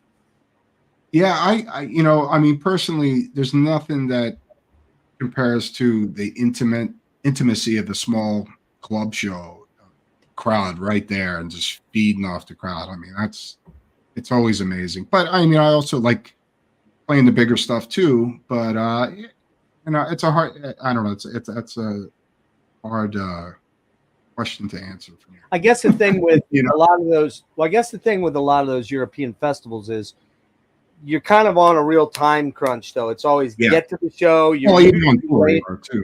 Yeah. You got to be there on time. Yeah. I would imagine. Isn't it in Europe? Is it easier to travel in Europe than it is in the States? So as far as the distances, you have a little more time to maybe do some shit that you don't in the States a lot of the time? Not really. I mean, if you have a day off, if you're not traveling the whole time, you may get to see some stuff, but most of the time you don't see shit. You see, and that's the So, kind of bummer thing about it. I think when, to some extent, as a young guy, when you get into it, it's about the making the noise. It's about getting up on stage and being a rock star, whether it's death metal or whatever, hair metal or whatever. But it's also about you're young. You generally don't have a lot tying you down. Maybe you have a girlfriend at home, but most death metal dudes aren't married and don't have. Well, I'm a married man, and now you are, yeah. And that could be difficult for sure. Luckily my wife's always been very supportive. But it's not easy, and especially getting older, it's just it's not easy to go out, because you're thinking about it at home, and I don't like the traveling like I used to, but I still love being up on stage. I mean, if I can put myself in it, like the quote Star Trek, "Beam me up, Scotty." Yeah, beam me up, Scotty. If I could just stage, man. Beam me right on stage, and then I could be home for dinner and and hang out with my wife and my daughter, and I'd be pretty happy. And you have a pretty young daughter, what, like 4 or 5 maybe? Yeah, she's 3 years old. Yeah, so wow, I'm an old dad. You are an old dad. That is something that my oldest just yesterday, I'm sorry, Friday, my oldest turned 29. I was like, holy fuck, like what? Well, that's most of my friends, their kids are all grown. I'm late to the game. Yeah. But that's okay, so. But I had an opportunity way back in the late 80s to go out to LA with some guys I was jamming with. And I was in college. I just met my now ex-wife. So maybe it would have been a good thing. I don't know. No, I'm just kidding. Just kidding, Carrie. I'm sorry. I'm just kidding. But I was in love. I was like, man, I don't want to go out there. I was almost wrapped up with college, and I was like, I just don't think I can do that. And now I know for a fact that at my age, no fucking way could I sleep on a bus. There's just no way I couldn't do it. Yeah. Like, even if everybody's not partying, I couldn't do it, Yeah, it's not easy. It's not for everybody, that's for sure. There you go. Immolation, front row. Nice, man. Cool. Well, I'm only getting to see him for the first time this Saturday night, man. So talk a little bit about that. We got this big cool show coming up for Decibel 20th. Yes. You said earlier, big time props to Albert and James and his staff. Love that. Yeah. Amazing people, man. Yeah, I mean, we're all honored that Albert invited us to play the show because it's quite an accomplishment for him to, you know, I mean, especially in this day and age with magazines to survive. And Albert, you know, he's nothing but been supportive of Immolation, you know, forever now. And even in my other projects, you know, in fact, Albert was the one that introduced me for the second Goreaphobia record, Public Necromancy. Okay. Dark Descent Records to release that record. You know, Albert's just an amazing, awesome human being. And, you know, for Albert, we're there. You know, if he asks us to do something, we're going to be there, you know, to show support. And this is going to be a special curated set here, kind of. Did Albert throw in a few tracks he wanted to hear? I don't know. I think he wanted us to do something special, but we're, you know, I'm not going to reveal what the track listings are, but we are going to do, I can tell you this, we're going to play songs from the first 4 albums. And that's what I thought. It was going to be the first 4. Yeah. Yeah. Is there anything you've never played? Is there anything you've never played before going to show up? Yeah. Me and Steve, actually. And Steve's been in the band 22 years, something like that. Cool. And yeah, so there's stuff both of us haven't played. And it's, you know, it's some pretty wacky stuff, especially the early stuff. And so it's gonna be really cool. And you know, we just rehearsed I think a week ago, and rehearsals were fantastic. And yeah, really looking forward to it. And how much wood shedding you never really see with us, you know, because you know, there's a lot of material to go over. You know, always more. How much wood shedding do you have to do to, you know, especially since you're saying a couple of the tracks you've not played before? So, I mean, do you really got to sit down and put some time into it? Well, you know, for me, I have to say, like, especially the Here and After record, that is some really wacky stuff. I mean, you know, the thing is, I wouldn't say it's so technical. It's just the timings and all that are really unique, you know. And it's funny because the drummer on that record is Goreaphobia's drummer, Craig. Now he played on the first Immolation. Oh, no, the first 2 Immolation records. Oh, okay, gotcha. You know, from way back, and right. you know, he did some like crazy like drum stuff on especially on the Here and After record. So you know, it's a bit of a challenge to play. So yeah, but it's a lot of fun, you know. So yeah, you know. Is how long ago? Well, I guess you've known about this for about 3 months or so, maybe a little more, maybe 4 months, something like that. So yeah, I something like that. Did Bob and Ross come up with a set list, or did they ask your opinions, like what you wanted to hear? Or no, I think I might have picked maybe 1 or 2 songs I suggested, but yeah, I guess mainly Bob, Ross, but Steve too. Steve usually comes up with a lot of ideas actually for like set lists. He's got to be the guy that can really play that fucked up stuff. Well, you know, for a drummer, I mean, the drummer's got the hardest job, especially in our kind of music, and especially stuff that Steve does, you know. And you know, a lot of times Steve will kind of come up with the flow set list too sometimes, and you know. But yeah, this set list is really cool because you really won't get to see us do stuff like this too much, you know. Right. We should let me just pull this up real fast here. We'll show everybody that doesn't know what's going on. I'm lucky because I just live an hour and 20 minutes away. So to not be there, especially when I've got some of my favorite bands and bands that I've never seen before, this is fucking killer, man. So next Saturday, so we're down almost 5 days, which is nuts. We've got Autopsy playing their first Philadelphia show ever, which Alex and I talked about earlier, which is just kind of hard to believe, except for you pointed out that Autopsy never really was a big mega touring band, which is true. They're not Cannibal. They don't. Yeah. They do a lot of fly-ins type shows and big festival shows. You guys doing that first 20 years set, which you say is out off the first 4 albums. We got my dudes in Horrendous doing the Ecdysis album in full, which I was talking to Matt the other day. I said, hey, man, how's it going on the new material? He's like, fuck, dude, I haven't even started practicing yet. I'm like, wait, what? He's like, yeah, I got to get on. He goes, I had I had this terrifying panic attack. Woke up in the middle of the night thinking, "Oh shit!" Because they were out with Tomb Mold over the summer back in July, and then he went to South America for like 2 weeks after that, like literally right after that thing. Jumped on a plane.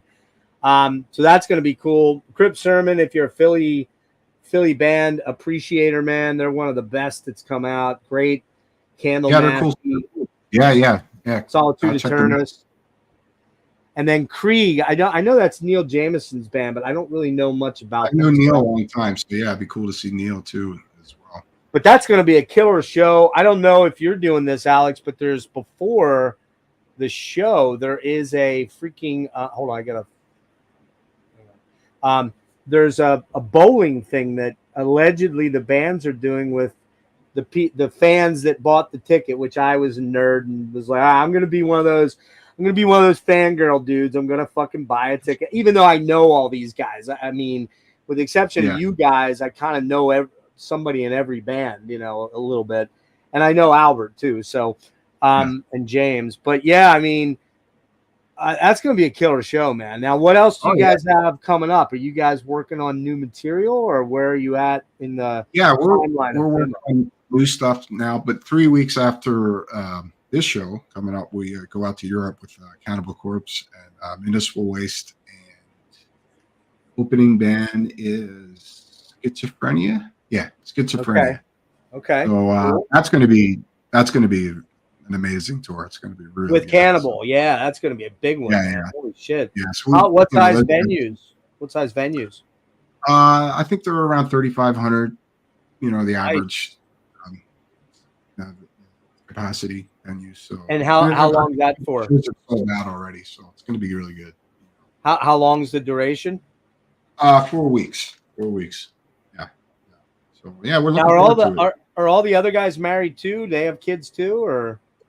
Ross is married. Steve is not married, but practically married. Might as well be, right?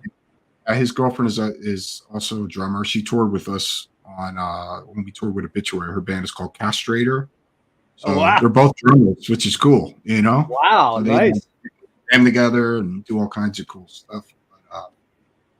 But yeah. So and Bob is married to Immolation, He's married to Immolation. There you go. Well, that happens. You got to have one of you almost always have to have one of those guys. If you don't have one or two, and it's nice to have two, where Ross and Bob are kind of the 1A and 1B kind of guy, where if you don't ever have to worry about what the rocket ship is going to keep moving this direction. Yeah, a lot of times bands don't have those, and they just those are the ones that don't make it. My hat's off to both those guys because they've kept this band together throughout all these years, and I have to say the reason being is they're best friends. They're really cool, and so that's an important thing, and they've stuck through some really rough times, with this band. Kept it going. To bring up a band that you mentioned earlier, Dokken. Yeah. Dokken's one of the classic examples of one of the most dysfunctional fucking bands you ever. Yeah, they were. I know. I've seen all the stories, and it's just funny to this day. Like they're still like kind of shit talking each other. They shit talk each other when they actually just played on the stage, like the day before. I know. It's bizarre. George will play 3 songs, and they'll be like, "Yeah, George was so high on cocaine all through the '80s." You're like, yeah. Well, you see the Journey thing too with like Neil Sean. Dude, that is just. I love Journey. It just sucks to see. I love Journey, and I don't. I agree, man. I don't think there's a greater melodic guitar soloist than Neil Sean. That guy is a fucking monster, but I can't stomach his Instagram, man. Like, I think you can know why if you think just a little bit about it. Yeah. You won't say it out loud, but man, it's sickening, dude. I mean, I get it. You're in love. We get it, dude. You're in love. Yeah. Get it. We don't have to see it in every fucking post, man. What's up with that shit? Like, what's up with it? But whatever, I mean.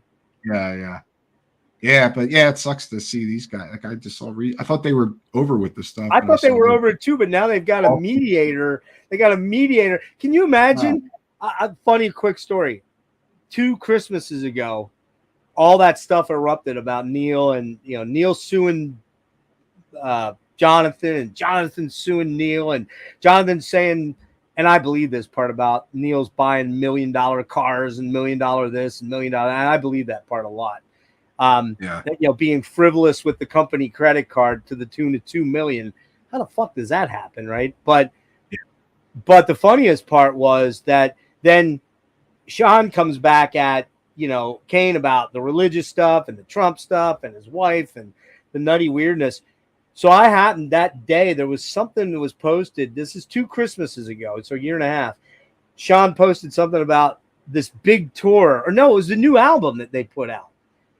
I think, or maybe it was the first big tour from that new album, which is not very good. But anyway, he's like, yeah, we're going out on the road, blah, blah, blah. And I said, how many lawyers are you taking along? I got fucking booted. I got blocked. Boom. Like right away. And I happen to know somebody very good. I went to high school with this guy. He's a singer for a German Ingve sort of dude. I don't know if you know who I'm talking about. Axel Rudy Pell. You ever hear Axel Rudy Pell? Okay, yeah. All right, so I went to high school with Johnny Joeli, and he was in Hardline and with Neil, and he still is good friends with Neil, but he's like, Neil didn't block you, dude. Just take my word for it. Neil didn't block you. But now, just in the last couple of days, we're hearing now they're getting a mediator, and you're like, man, dude, I could not be on the road with somebody I would just be like, I'm going to stay home. And they made their money. It's like, oh, they're billionaires. Yeah. They're millionaire. Yeah, but I mean, like, I would not want to be on a fucking tour bus. Well, they fly around in jets, but I would not want to be on the same. I wouldn't even want to be on the same stage with somebody that I couldn't fucking take it. Yeah. But I mean, it's like if you hate the people you're with. I mean, everybody fights. Everybody has their, especially when you're on the road and seeing each other every day. Each other all the time. But you got to like each other. And I couldn't be in a band if I'm not friends with the people. Man, so what am I doing this for? I didn't get into music for that. I mean, at least you can tell that like Metallica, those guys still appreciate one another. And you can feel there's no tension on stage. There's not weirdness. Yeah. And they're multi fucking, who knows, billionaires probably for all we know. But Metallica are probably enjoying the band probably more than ever right now. I would think now more than that. They've been through all that bullshit, and they're paying everybody to take care of making sure that everything is perfect, and all they got to do is show up and play, right? Yeah, and they don't need to be doing this. Nope. Like they could be at home. And you know what? I got to give them props, man.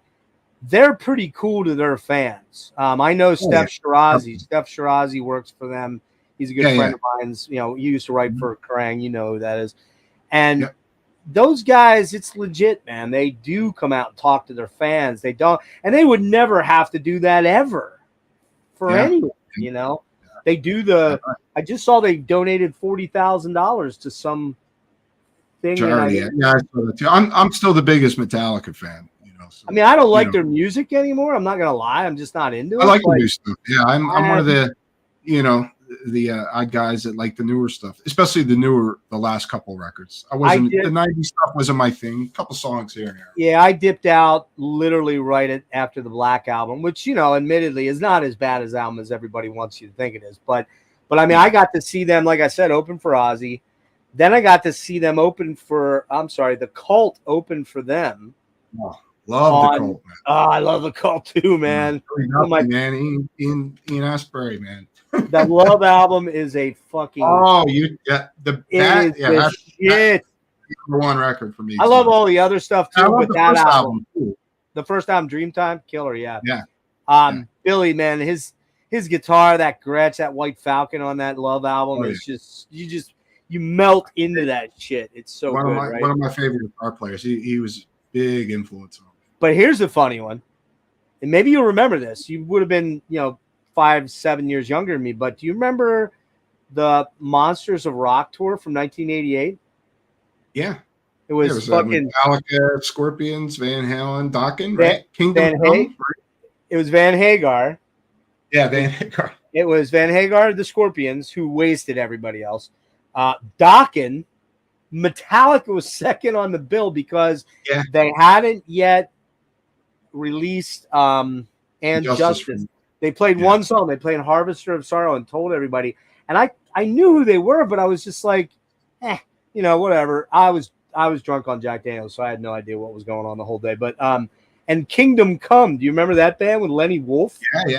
They're kind of like that band too, man. British kind of thing. I don't know. They were kind of Led Zepp. That first album was Led Zeppelin. No, It was great. remember. But I mean, that was the other time I saw them, and they were second on the bill at this giant outdoor. I ended up in the parking lot sleeping between my car and my friend's car. How I got out there, it'll never come back to me. That was 1988. That was at the Vet, right? I was at the Vet. Yeah. No. Yeah. Oh wait. No. I think it was the Vet. Pretty sure. Or maybe, yeah, it was the Vet. You're right. It was the Vet. Yeah, it was better Yeah, right before that, I saw U2 at JFK, which now I guess is where the Eagles, whatever Link or whatever. Okay. I think that's Lincoln Financial. I haven't been in that venue yet. I haven't been in there either, but I was in JFK to see Floyd on Momentary Lapse of Reason, and then I saw him. My favorite band, actually, and I've never saw him. I never saw him with Waters. I didn't see him with Waters, and I saw Roger Waters. I've never seen him. So there you go. Yeah. You just never quite know. But I saw at Veterans. I saw Division Bell. They played at Division Bell for that tour, and then I also saw U2 for the Joshua Tree. And Bruce Springsteen came out. I never thought I was going to die at a show, except that show. I was down on the field, and I crawled over people's backs to climb out. I was with this chick, and I'm like, "You're going up. We're getting out of here," because it was just like the pincher movement was on, and I was like, I'm not going to die down here on this field. No thanks, man. But hey, I'll get you out of here in a couple minutes. But I wanted to talk real quick about you have a podcast that you do, or a YouTube channel. And you want to give us the name of that? I got to link that yet in your thing. I think I forgot to do that, but I will. Yeah, cool. Yeah, if you could do that, that'd be great. So the podcast is called The Guitar Gear Locker, and basically it's just it's about gear too, but it's basically about musical inspiration. And so my guitar tech here, when I first moved to Virginia, he was, besides my neighbors, the first guy I met, and me and him just hit it off. Roger Sutherland is his name. And, so he worked on my guitars, and we both are just total guitar nerds, you know. Same here. I'm just, I could sit, Bob and Ross and Steve will bust my chops when we're on tour. I always find the guitar nerd to hang out. Guitar nerd. We're gonna get into guitars in a minute, okay? We're gonna get there. Yeah. I want you to show us. So I had an idea, because I watch a lot of stuff, on YouTube and things like that, and I was like, I'd like to do a show, and I know a lot of people I could get on, and I, he kind of like commented one time, like, hey, I'll be your video guy or whatever. He was like half jokingly, but I was like, all right, let's go, let's do it. And when you started, like what, about 6-8 months ago, or about a year ago? Yeah, something like that, 6 months ago. Something. You just had Mike Browning on, who I did 2 episodes. What a guy! What a he's just such Mike's a nice guy. Mike. Yeah, I've known Mike for like 35 years. Oh, you go way back with him then. Okay. Yeah, and he's one of my favorite people. I'm a huge fan. That's awesome. Everything he's done. You had him on. You had Eric Cutler from Autopsy. Yes, the first episode. I think it was your first one. Yeah. Who else have you had on? I know I've seen a couple other ones, but.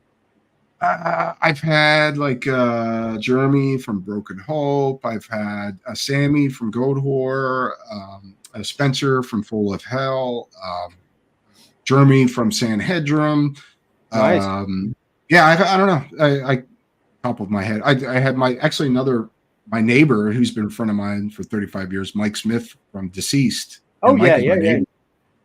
When I moved here, Mike's like, dude, I live like 15 minutes away from you, So it was just funny. I ran into King at the Sherman Theater in not Easton, PA. What the hell is that? Way up in the just on the edge of the fucking Poconos. I forget the name of the Stroudsburg, East Stroudsburg. Oh, you probably played there. You probably played at that venue. I have played Stroudsburg once. Yeah, I ran into him at the Voivod show back in March. I went to the last night. I'm good friends with Dan. Love Dan. Dan's the best. Oh, And those guys, I know those guys going way back. Just a real quick tie a funny story in that Voivod Soundgarden tour. I got pulled onto the stage during Astronomy Domine because I'd met Bill Gould early on. We were drinking beers together before the show even started. And he's like, oh, hey, this guy right here doesn't speak any English. Say whatever you want to him. And it was Denis. It was Denis Belang, Snake. And I'm like, you guys fucking suck. And he's like, I know what those words mean, man. I was like, just kidding, man. So he saw me at the front of the stage, and I was lit. I was hammered. He pulled me up on stage and let me sing the second verse of Astronomy Domine, and then shoved me into the audience from the club awesome. I was at. Yeah, so that was my big claim to fame. I ran into King finally at the Voivod show because he goes to all those shows. He's the biggest Voivod fan. I'm a huge Voivod fan, but I am too, but I don't come close. No. Yeah, and I've seen Voivod. I bet you I've seen Voivod at least 10 to 12 times, gone all the way back to 89 or 90, whenever that was. But the other weird part of that was that I'm not gonna lie, Soundgarden fucking destroyed everybody that night. I mean, just obliterated the place. They were out there for Loud Love, promoting Loud Love. Yeah. And Chris Cornell, dude, I've been very fortunate. I got to see him and Lane. I got to see Lane once with fucking Alice opening for Extreme, their first U.S. East Coast tour. Oh, wow. At the old club. I don't know if you remember this. You ever made it down there. Do you ever remember Hammerjacks from Baltimore? Hammerjacks, yeah, played there way back in the day. With Goreaphobia, we played with Deceased. Love that fucking place, man. That was the coolest venue ever. But saw them open for freaking Extreme of all things. I love Nuno. Don't get me wrong; he's crazy good. But it was a weird show though, because Alice just came out with Facelift, and nobody knew. It was before Man in the Box blew up. About 3 weeks before it hit MTV. Dude, it was like insane, man. I mean, I'd never been punched in the face like that at a show and saw a performer like Lane before. I was just like, wow. And then Chris, same sort of thing. So,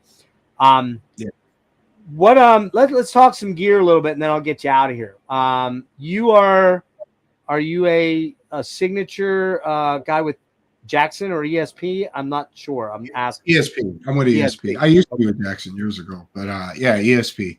And I've been with ESP for 7 years, 8 years, something like that. And I've been playing ESP since the 90s, actually. Okay. So, and you're primarily a V guy, right? You're primarily a V dude. With Immolation, I live. I prefer the V's, but I play Strat shaped guitars. The Eclipse models, which is their Les Paul.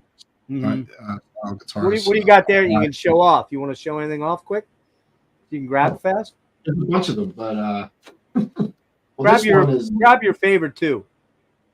This isn't my favorite, but this is it's kind of interesting story. This is a ESP Alexi Lejo. It's a custom shop models.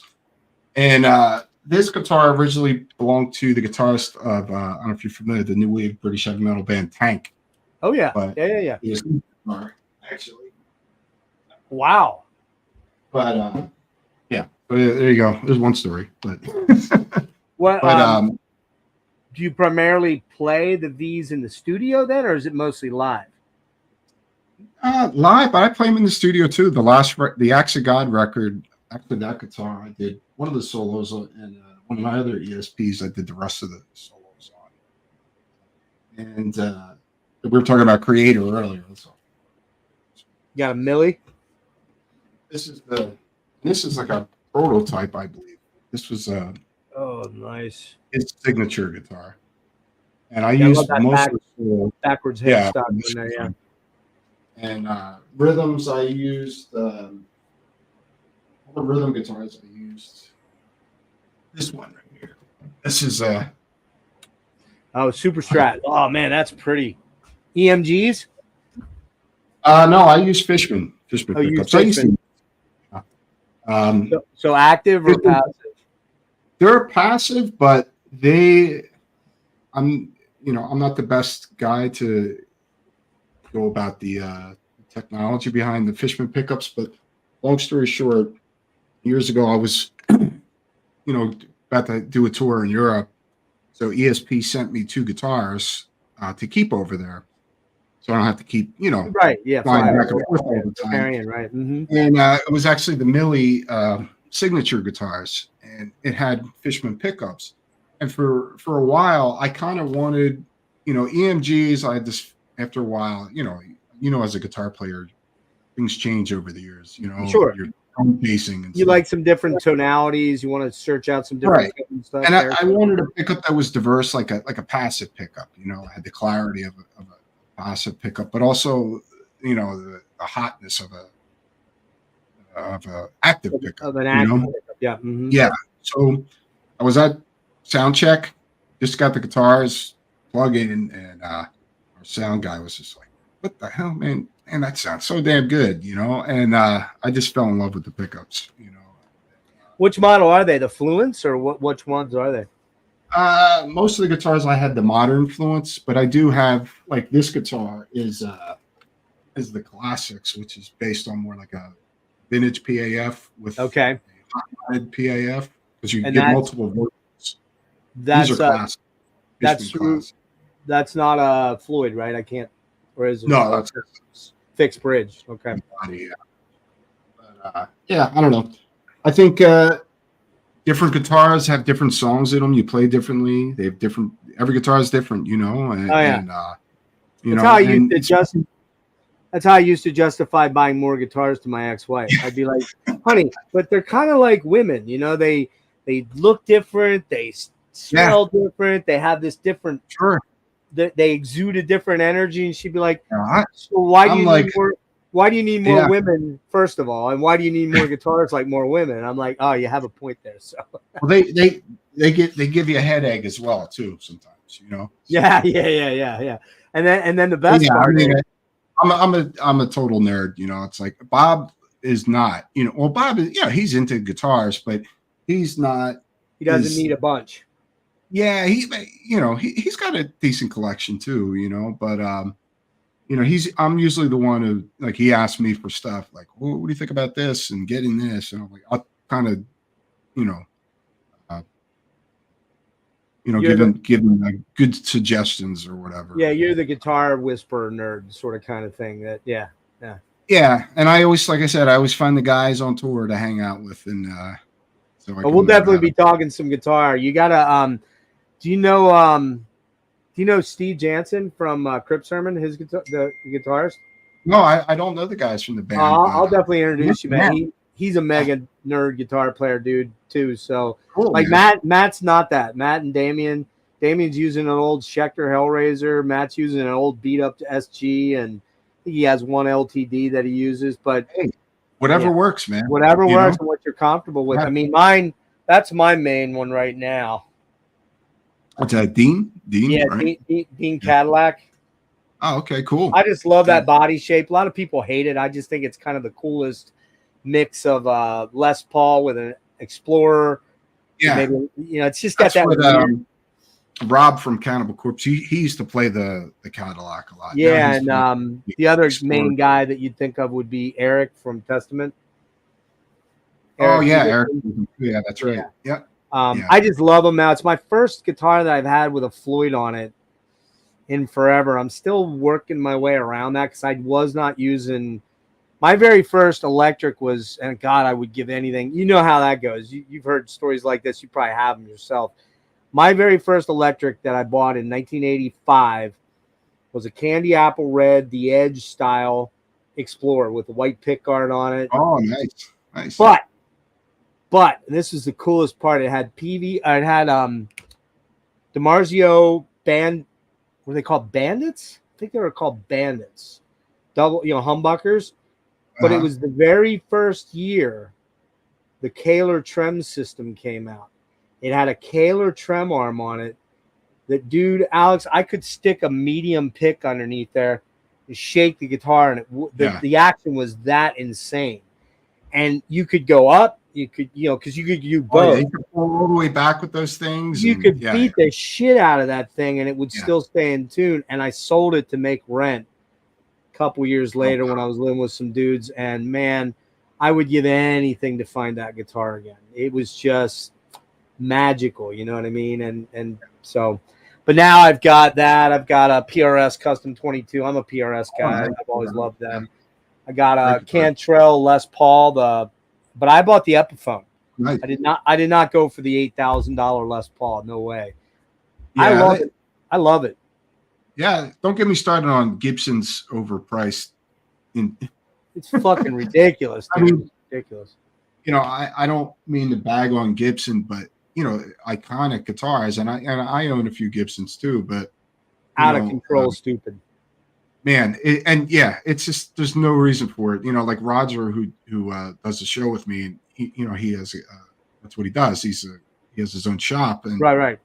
He'll tell me like he'll get some new Gibsons in, and he's like, "You're not gonna fucking believe this shit." You know, it's just like problems with you know how up these guitars are. I bought the Cantrell, and I bought a Lifeson Epiphone. Nice. Which was like $1,300, right? But it had all gold hardware, all gold appointments, gold licensed Floyd. Looked absolutely beautiful. The veneer, it was a veneer. It wasn't a carved top. It was veneer. For that price, $1,300. It was still kind of expensive. Fucking most beautiful guitar I've ever seen. It was an Epiphone, but it played like shit, dude. I hated the way the fucking high E string fretted. Every time I bend on it, when I bend, I tend to, especially on the low E, I'm pretty heavy-handed. So if I don't have a lot of lip on the edge, I'll yank the string over the side. And I think there's a design flaw because I saw a bunch of other people returning their Les Paul, their Epiphone Lifesons, because I think the design with the nut, it just didn't seem like the string was lined up properly. And then I got them to get me 3 other ones to replace the first one I didn't like. What I didn't know with Guitar Center was they don't send those back to the other shops. They have to assimilate that inventory. Yeah. So I got 3 in, and I'm like, man, I just don't think this is gonna work. And the dude behind the desk is like, well, I could re-drill that. And I'm like, if you re-drill it, that means I own it, right? And he's like, well, yeah. I'm like, no, nope. I'm like, dude, I paid you $1,500 for this thing, all said and done. And don't have Guitar Center work on your guitar. Oh yeah, well, no, I wouldn't do that anyway. But I know what you're saying. I got you. My guy is so hard to get into though, because he's one of the best in the area. But yeah, I mean.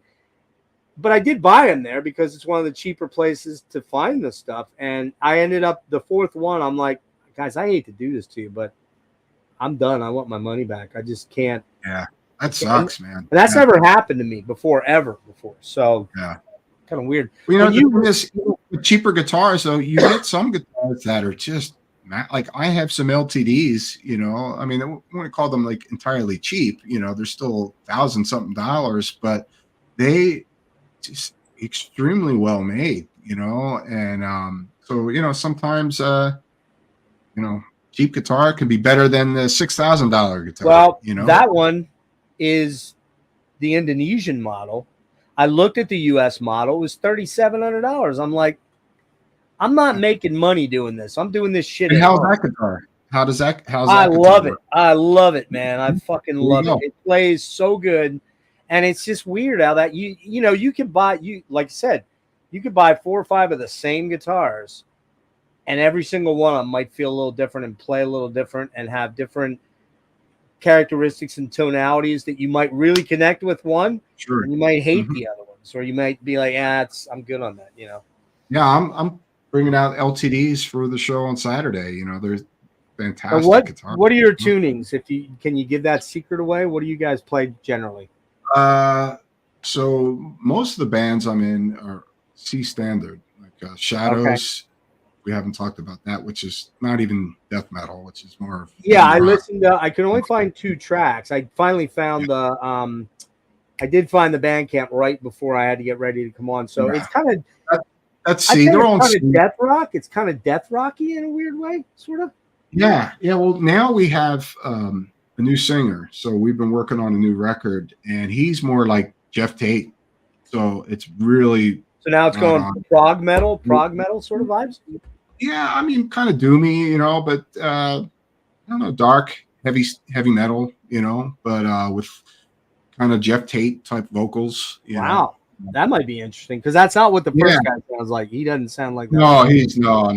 Yeah, he's more like I say. He's more got that death rock sort of vibe, like almost like it almost could be like the Cramps, only a lot heavier, maybe or something. Yeah. But I mean, for what he did was cool, you know.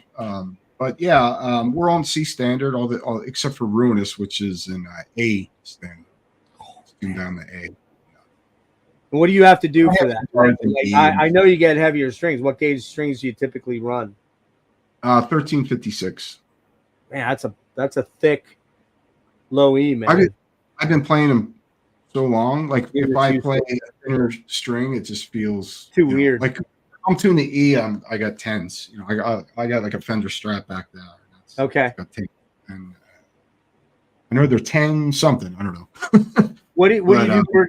What's your amp setup live? Are you doing Fractal or Kemper, or what are you doing? You're doing Kemper, aren't you? EVH. Yeah, we use EVH. Yeah. Oh, you're using tube. You're not running any. You're not running like a model or anything. I thought I saw you with a Kemper. No, I'm not that familiar with the, you know, the Kempers and the Fractals and all that stuff. I mean, it's interesting, but the only thing about that is it's obviously easier, you know, and having a tube amp with you and things going wrong and stuff. I just got this a couple months ago. You can see it's already dusty. Oh, nice. The quad. I will say I saw a band. I won't say who. I saw a band recently where the one guy who's predominantly the lead player was playing through a quad as the preamp into the head. He was playing through a Marshall head or a Marshall cab, I believe. And then the other guy was playing a Recto, I believe. I think it was a Mark IIc, I think. I'm still trying to figure this out because I'm not that guy. Like it's all way fucking too hard for I'm not me. a tech guy with that stuff. I'm not either, man. I like the analog pedals, and I used to have the rack shit, and I never understood any of it. I'd have people help me program it. Yeah. So I was like, all right, I'm going back to pedals. Well, then I saw this, and I'm like, well, I could really use that with the laptop to record. Yeah. I'm still lost on it, but I will say this band, the player that was using the quad, it was sounded great, but it just didn't have that kick in the balls that you want to hear from a tube amp. It's still, I mean, there's just nothing that compares to that. It really is. At least. Yeah. It was having a great tube amp, you know, and that the power of that and just the tone. I mean, you know, I know that there's some stuff out there that's pretty close, but it's still not that. And I don't know if they will duplicate that. You know, I don't know. Maybe they will, but well, the other thing that you can do with this, Alex, is though that if you do have a tube amp or you do have a head combo that you like or whatever, you can do the impulse response with it, and then you're basically getting your amp in a box now, and then you can add all the fucking crazy ass effects and. Sure. I mean, it's an insane piece of work, but you literally have to be, I feel, way smarter than I am to figure it out. That's not a good combo. So the simpler, the better, you know, for me to dial stuff in. I don't need all this, you know. So what do you use on the floor when you're playing live? What kind of stuff do you have down there? Tuner? The band, I mean, I'm just going like the wireless with the noise suppressor straight into the EVH, you know. Okay. Once in a while for solos, like a wah pedal or something like that. So you don't even use like a delay or any kind of, or I have a Line 6 delay, which I like a lot. One? The green one? The green one, yeah. Oh, I got that. Oh yeah. I'm never getting rid of that thing, man. Yeah, I love that. But not too much crazy stuff. Like the band Shadows, that will be more not more. We haven't played live yet, but when we do, they'll all have more stuff because there's just a lot of psychedelic weird sounds and things like that to duplicate live, you know. So probably get into movies and stuff. Okay, so Shadows, that was the one band I forgot to mention. That you're working on an album right now, right? I believe you said. Yeah, we actually recorded a whole album with the old guy. singer, and then, you know, we parted ways with him, and we got the new singer, and then we recorded a whole record again. And the guy that was playing guitar with us, and he had a studio closed. I never got the tracks from him. Oh no. So that's a whole other story, which I don't want to bring up on Right. on public. But so now we're re-recording from scratch, and then our singer had some health issues. He was battling. He's been getting better. So we just we're recording at Jim Rowe studio. Jim Rowe was the original Incantation drummer, played on the first two records. He played on the Goreaphobia records as well, and he's got a studio. He played the drums on it. He's engineering the record. He's going to mix the record as well. So I got most of the guitars done. Then Henny, the other guitar player, Henny Petrowski, who was the original Goreaphobia guitar player. I first started, one of the first guys I played music with. He's the other guitarist, and Rich McCoy is our new singer. And he's, like I told you, he's more like, if you like Candlemass and stuff, he has a band called Majesty and Ruin, so you can find that on YouTube. All right, cool. You might dig that if you like that kind of stuff. And then we have a new bass player. His name is Kenny Sheffel, who's from Philly as well. So he's going to make his debut with us as well. So, nice. Soon Rich will be in the studio to do the vocals, and I only have a few more things, guitar stuff to do. And how far along is the new Immo? Are you just still writing, or have you actually tracked it all? Or no, Bob has a bunch of stuff. I have stuff. So I think Bob is starting to put shit together now. So what I do, I don't write Immolation songs. I just send riffs. I may have 2 or 3 riffs that fit together, and Bob use them where you want. Use them where you want. Yeah. Yeah. So and to be all honest, I'm not in so much death metal mode writing. In the last couple of years, I've been more back to my roots, so to speak. More like heavy rock kind of stuff. Playing, so I've been more focused on the shadow stuff musically. But when I do come up with stuff, I'll just send it to Bob, and Bob sent me stuff not too long ago that I wrote. When you write, Alex, do you typically write with an electric or the acoustic, or can it be any?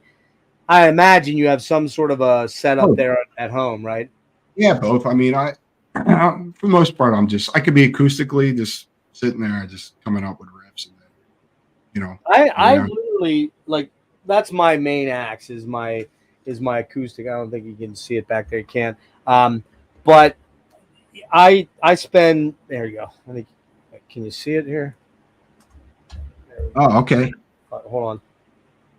Where's that? This is terrible. I can't fucking find my acoustic guitar. Anyways, I'm trying to. It's in the darkness. It's a Taylor. It's a Taylor, and nice. I fucking love that guitar, man. I'm I'll just lay in bed and noodle while I'm watching TV, or even when I'm listening to other music, I'll be like, "Oh, that's a cool riff. I'm gonna steal that and fix it up and do weird things." Yeah, I mean, what I got to do is, because I forget shit now so easily, so it's like I got to I have my phone, so I just right there. All right, there it is, so I don't forget it. And all that's those memos, Yeah, right? Like shadows, I'll send stuff to Henny or other guitar player, and he usually compiles all my stuff, and then he'll bring it to me, like, you did this, and this, and he'll I don't even remember. He'll just hey, work on this, this, and this. And I'm like, okay, cool, and got to relearn your own riffs. Yeah, and even with Bob recently, he sent me some stuff I wrote from the last album, and I don't remember it, but he already had the drums programmed on there and stuff. Oh wow! Okay, cool. All right, so he's Bob's primarily the one that arranges everything and gets okay. Yeah. I mean, we'll see as things go along with this record if I can contribute it more to the song. All right, we'll man. What else did we want to talk about? Was there any other major things I didn't hit on that you want to throw out there that you'd be interested in dropping on people? What is it again? Say. We had a hesitation moment there. Is there anything else that you got going on that you'd like people to know about? Or I got Immo, and Ruinous and the Shadows stuff. I got links and Facebooks and Bandcamps for all that. And then I got your Facebook and your Instagram. Is there anything else you want people to know about that you're kind of involved in? Well, we got, obviously look out for a new Immolation record next year. Next year. Yeah. New record. Shadows, that's that'll come out through Agonia Records out of Poland. When do you anticipate that might be done? Next year sometime? Oh, I hope this year. Oh, this year. Okay. All right. Yeah. It's not all up to me. The other guys got to get in there and do their stuff. But okay. So that record and then a new Ruinous record probably early next year too. So that'll be probably. Did you say that one's done? The Ruinous one's done? Or almost? Music's great. Yeah, we just got to. The drummer will actually start. Sean will start tracking drums soon. And me and Matt will do the guitars, and Matt will do his vocals. But other than that, that's about it. I mean, I do plan on doing like a solo thing eventually, which won't even be metal, which will be more rock.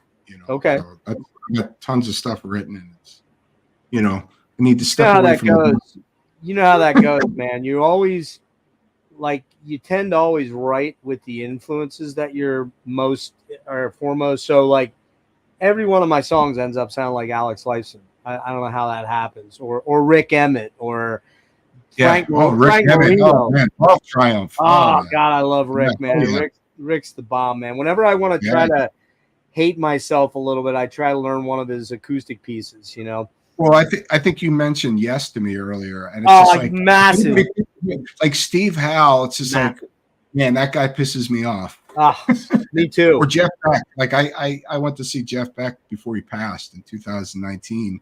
I had front row, me and my wife. My wife is like a big guitar nerd. Like, okay, cool. She doesn't play, but she knows her music, and man, like, he came out on stage and it was just mind blowing. He just came out and just fucking destroyed the place. Yeah, I never seen him, man. I wished I would have. I love that album. Well, Truth and Beckola, and and the one I really love though by him is that Fusion-y album. It was the first one I ever got by him, called There and Back.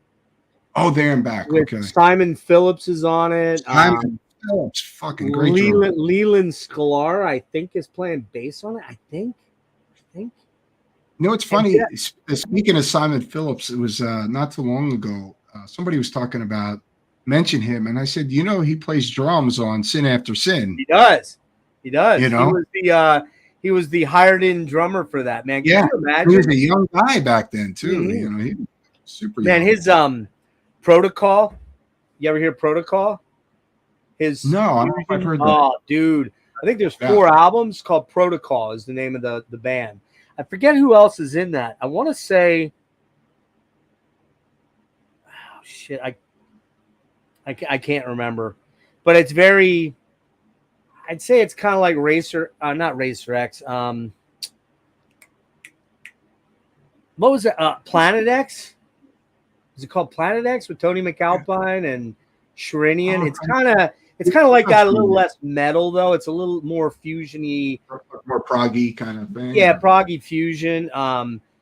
Yeah, but it's so weird to think that Simon was on Sin After Sin, which I love that album, man. That album's killer, man. And the drumming on it's amazing. It's like phenomenal. That's my favorite studio Priest album, actually. Is that one? Unleashed in East is my favorite Judas Priest album. Man, I really love Stained Class, man. I love that album. And I love Defenders, but not for the drumming, because the drumming sounds fucking terrible on that album. But man, you got the Sentinel on that album. How can it ever get better? Oh yeah, Defenders was the last Priest album that I, was really into, and then it wasn't until probably Firepower that I kind of. Really, you missed Painkiller? Yeah. You missed Painkiller? It's okay. I'm not. That's kind of like a real metal album. They're kind of comeback metal album, but yeah. Look, they're legends. They're legends. Richie's Richie does a phenomenal job. Fucking great. AK's one of my heroes, but Richie's. He's great, man. I mean, KK's coming around here in a couple weeks. I think in 3 or 4 weeks he's coming around right down the street with me with Accept, and I'm thinking about going. I wish. Really, it's weird. I never really loved fucking Ripper. I mean, I know he just sounds like I'm not a big fan. I mean, he seems like a cool guy, but I just don't get into it. I don't know why. And you know, the KK stuff is good. I like the music a lot, but it's the vocals that I don't know. It just doesn't do it for me. It's a little too much at times. It's kind of overkill, and over the top. Yeah. And I mean, it's funny. We talk about being death metal fans and how I couldn't stand the death metal vocals back in the day, but I'd say now I probably listen to when I'm not in prog rock or classic rock mode.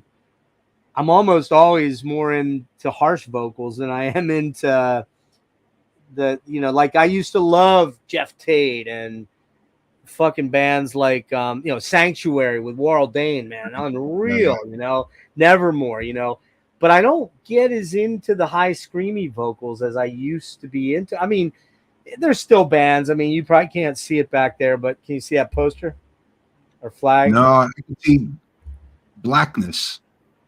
Oh, Crimson Glory. Yeah. Yeah, I mean, I still, that's like my second favorite album of all time behind Hemispheres and, Fifth Angel. Do you know Fifth Angel from Washington?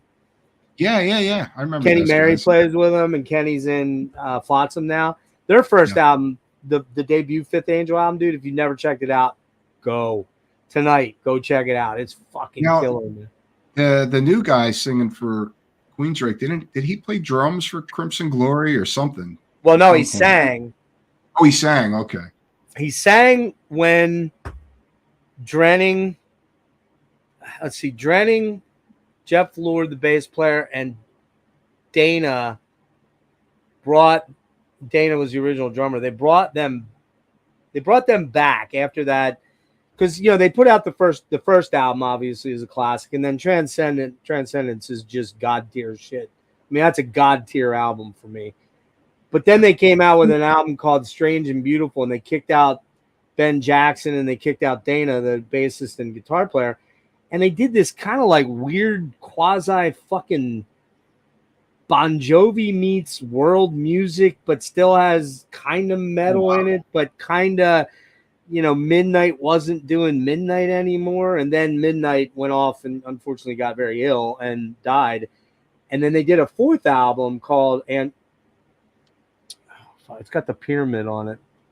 And Wade Black sang on it. And man, dude, that album is almost hard to listen to. It's just constant, just nonstop. And you're like, fuck, man, like, does this guy ever shut the hell up, And the songs just aren't that good, and they use the fucking drum machine. And the weird thing about that is now they're back. They got Travis Wills singing for them. And I did an interview with them back in February. And like the next day or the day after that, I was talking to, Christian Larson from Necrofire? Hell's Heroes, dude that does Hell's Heroes? Christian? Maybe. It sounds familiar. Yeah. So he has Necrofire and Night Cobra and a couple other bands, but I know who the band. Yeah, I know. Yeah, he does all the. He's the guy behind Hell's Heroes, and so we're talking offline afterwards. I'm like, man, dude, you should get Crimson Glory. He's like, man, I would love to have Crimson Glory. I'm like, just so happens, I said, here's Ben's email. Check in with him, right? They're playing Hell's Heroes.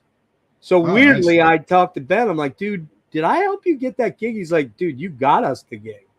Like, that was how it happened. I never would have known about it. And then, but the weird thing is, I'm not allowed to say this out loud, but there's another band that I actually brought up first. I'll tell you after we get off in a minute here. I just mentioned him, but I'm not allowed to say it out loud. Who's also on that bill? That's, I think, in the second wave of announcements. So I'm also trying to get Horrendous on, because half of Horrendous is going to be there for Crypt Sermon. So it's like, I feel like I'm like this weird ass little fucking semi-promoter, even though I'm just some dude on YouTube with a YouTube channel. Hey, that's how the scene has always worked too. It's not just the band, it's so many people behind the scenes that make things happen. Yeah. It's kind of like we're all, one big family, that making things work. It's Yeah, and I think the coolest part, Alex, is maybe you got this. Like, I love talking to guys like you and just guys in bands in general, because we're all generally in around the same age. Some of us might be a little older, a little more war torn, but it's kind of like we can just sit and nerd out on talking about Rush albums, or we can talk about, like, I'm talking to Dan Swano on Thursday, and we start going off on Marillion, and it's his favorite band. I'm like, dude, it's like my second or third favorite band. We just start talking about Marillion, then we get into Rush. We could have literally talked for like 4 or 5 hours. We just could have kept.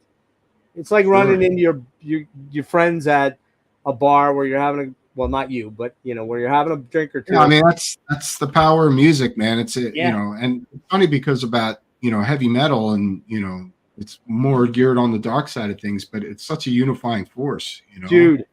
The world, I will tell you, man. You probably know this better than anybody. Hanging out with metal dudes, 98% of them are the coolest fucking people. They're open to a lot more than metal. There are those few that are like just locked in, but and I get it. That's okay. But you talk to most metal people, and they'll be like, "Oh man, that new Emma Ruth Rundle. Like, I fell in love with her lately. I'm just like blown the fuck away by her. Her and Chelsea Wolfe. Like, I can't stop listening to that." You like PJ Harvey? I don't know. I know PJ Harvey, but I don't know any of her music. So go there. Dive into her, man. She's probably my favorite artist of the '90s. I just got so into her. And Radiohead. Isn't she a little Patti Smith-ish, kind of like vibey and Patti Smith, or no? No, I mean, PJ Harvey, she's kind of, if you listen to all her records, none are the same. Like, she'll have stuff heavy, not metal, but like heavy and dark. Darker stuff. Yeah, but like Emerald Grundle, or piano and then acoustic stuff, and rock stuff, and she's all over the map, but really deep. And way back when, probably 2003-ish or so, I really got into this doom folk artist named Marissa Nadler. I don't know if you've ever heard of her, Marissa Nadler. No. You gotta check her out, dude. She's amazing. Just those vocals are the most haunting. Like I said, I'm kind of into Emma Ruth and Chelsea Wolfe lately, because I knew about them. I just never.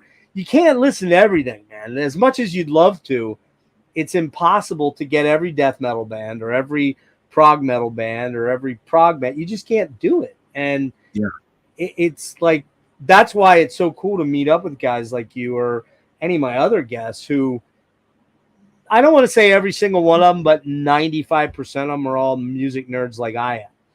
So I'm a music fan. It's not metal, it's just music. And, in general, I don't really, see myself as like a death metal guy or whatever. I'm just a guy playing music, and there's so much amazing music to explore and to discover out there.